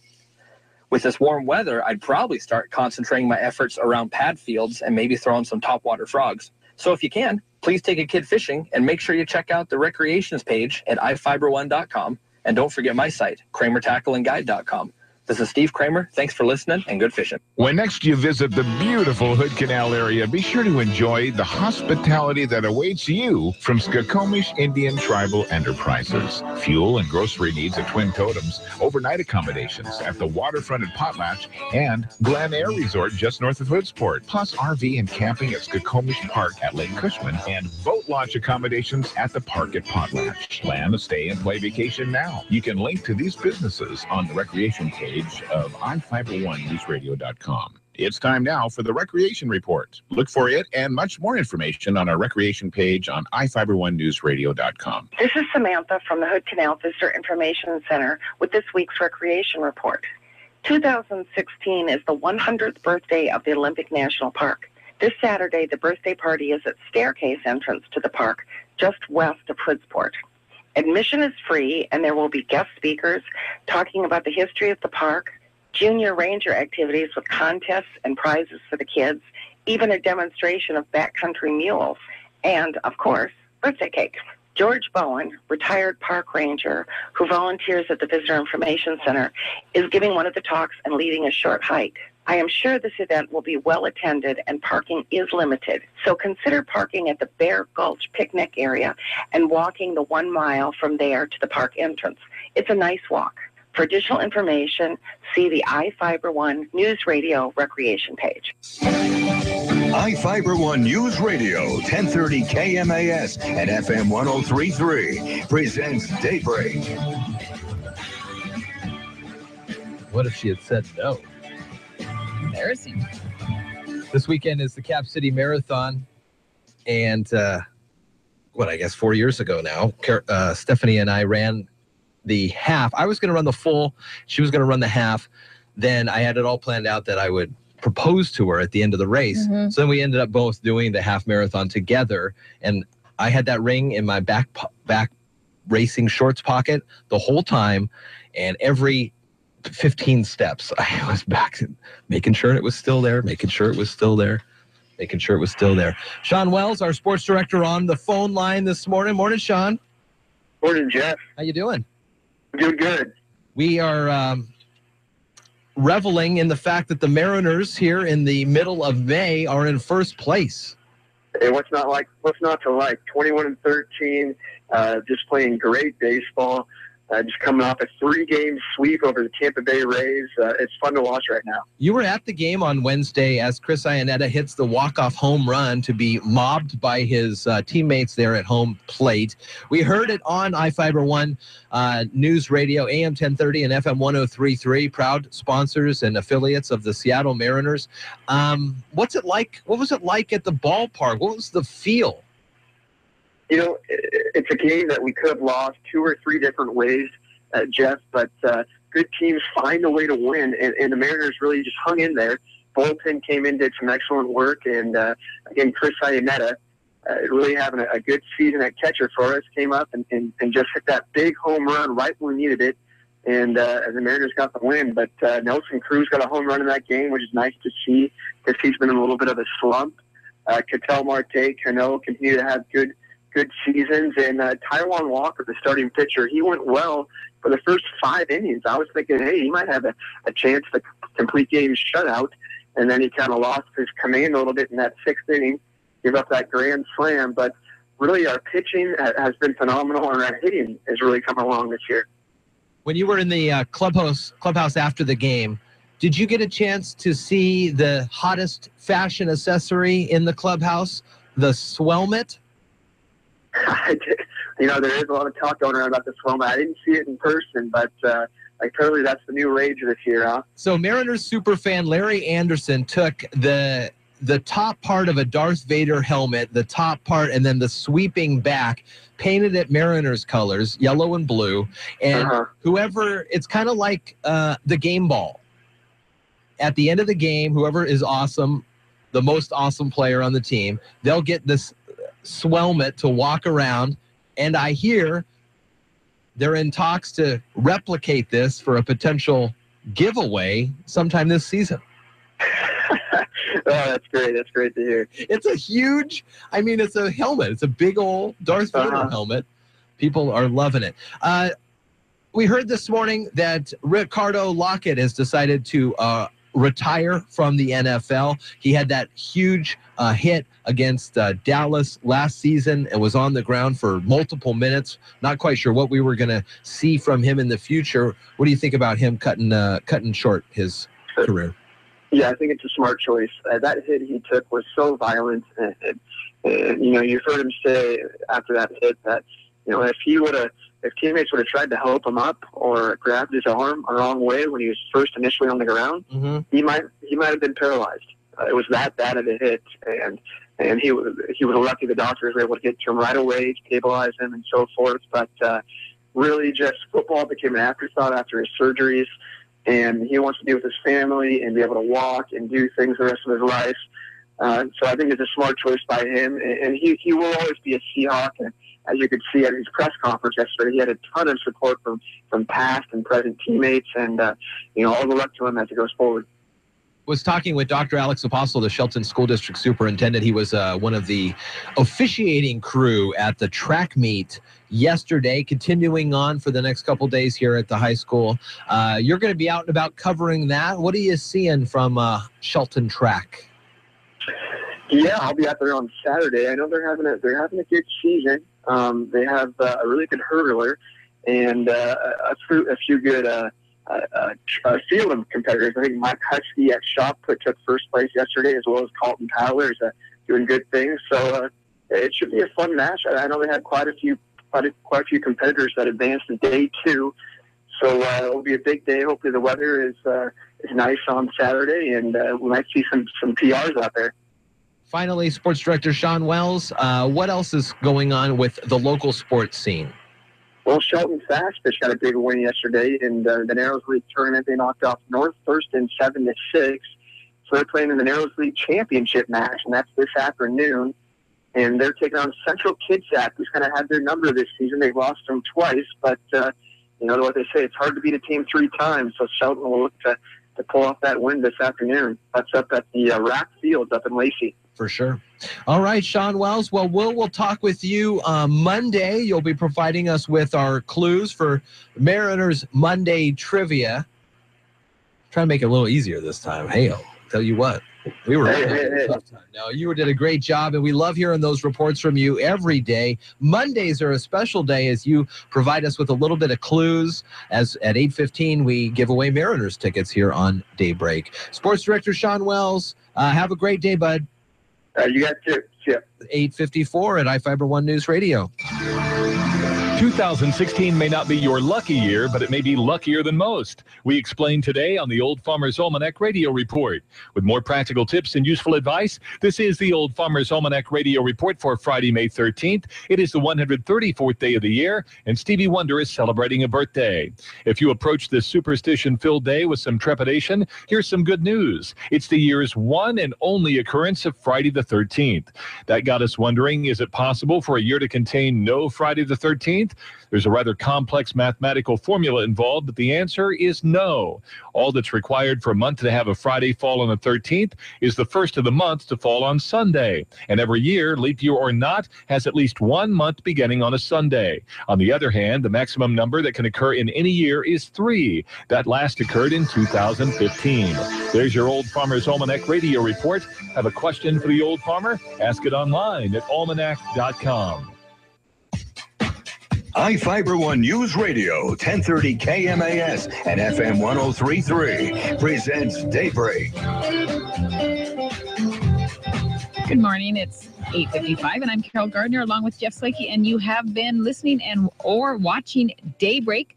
We're on every weekday, Monday through Friday, 6 to 9, and you can see our video on the page, our iFIBER One News Radio front page. We just pop up, and you can see us, and you can definitely hear us. What is happening in Brazil? Not only are we 3 months away from the Olympics, but their entire political system has been upended. Are you following this? The president's out, corruption charges. Yeah. They say that it's just going, this ouster is opening the doors to an even more corrupt system. Yeah, it's sort of crazy. Would you go if you're in Olympics? Zika? Crazy government? So first off, they're not selling any tickets. I know. So you're going to be performing to nobody. It's sad. I mean, really it is. It's sad. They work all their lives for this big moment, and there's just so much trouble with it this year. Then they got Rio and the Zika, and we have a new report we're going to play in a minute. And now there's all this political turmoil going on. So who knows what the state of the country will be like in 12 weeks or whatever it is. There is a new Olympic health warning out. Here's ABC News. Nail that exit point. As athletes prepare to represent the U.S. in rowing, a call for the Summer Olympics in Brazil to be canceled or postponed because of Zika. An article in the Harvard Public Health Review calls it a no-brainer for the Olympic organizers that the Rio 2016 Games must not proceed to avoid a full-blown global health disaster. But the nation's top infectious disease official disagrees. There is not a universal systemic threat to anyone there because Zika is generally a mild disease. While Megan O'Leary and Ellen Tomac say they may want to have children in the future, right now they're focused on bringing home the gold. So was there never a question in your mind whether you would go to Rio or not? Never a question. This is going to be just another hurdle or another obstacle to have to face, but we're going. They plan to take the necessary precautions. So it sounds to me like there will be Olympians going. They will be competing. Right. Because you don't want to, it's so tough. You have been working your whole life. I can't imagine there's going to be much fanfare during the opening and closing ceremonies. Why would they risk that walking around the Central Olympic Stadium? Well, like she said, if you take precautions, if it's something you've saved your money for, you may want to go and take precautions. And what precautions? Because we still are not learning more and more about this every day. I thought I read an article 2 days ago that said they're finding out now that the Zika virus sticks around longer in urine than blood. So that's a whole nother thing that we have to think about. Yeah, I mean, individual decision if you're going or not. And I hope that when people go, it turns out to be a something good, because I feel bad for the whole situation. I'm not concerned about Olympic Village. They're going to have that on lockdown. They're going to put big nets up or something. It's going to be totally air conditioning. But the countless hundreds of other hotel areas for the spectators. And that's the big concern. Maybe they are taking precautions. Everybody and they're letting flies their people in. know. It's the middle of winter for them because it's a reverse deal. Well, it might be better that it's middle of winter then. Maybe less mosquitoes during the middle of winter. Either way. I mean, I was out in the yard the other day. This morning, I am feeling my body, and I felt like 3 or 4 bites. I don't even know where they came from. You just got to be careful. Spiders. Oh, don't say You're that. listening to Daybreak on iFIBER One News Radio.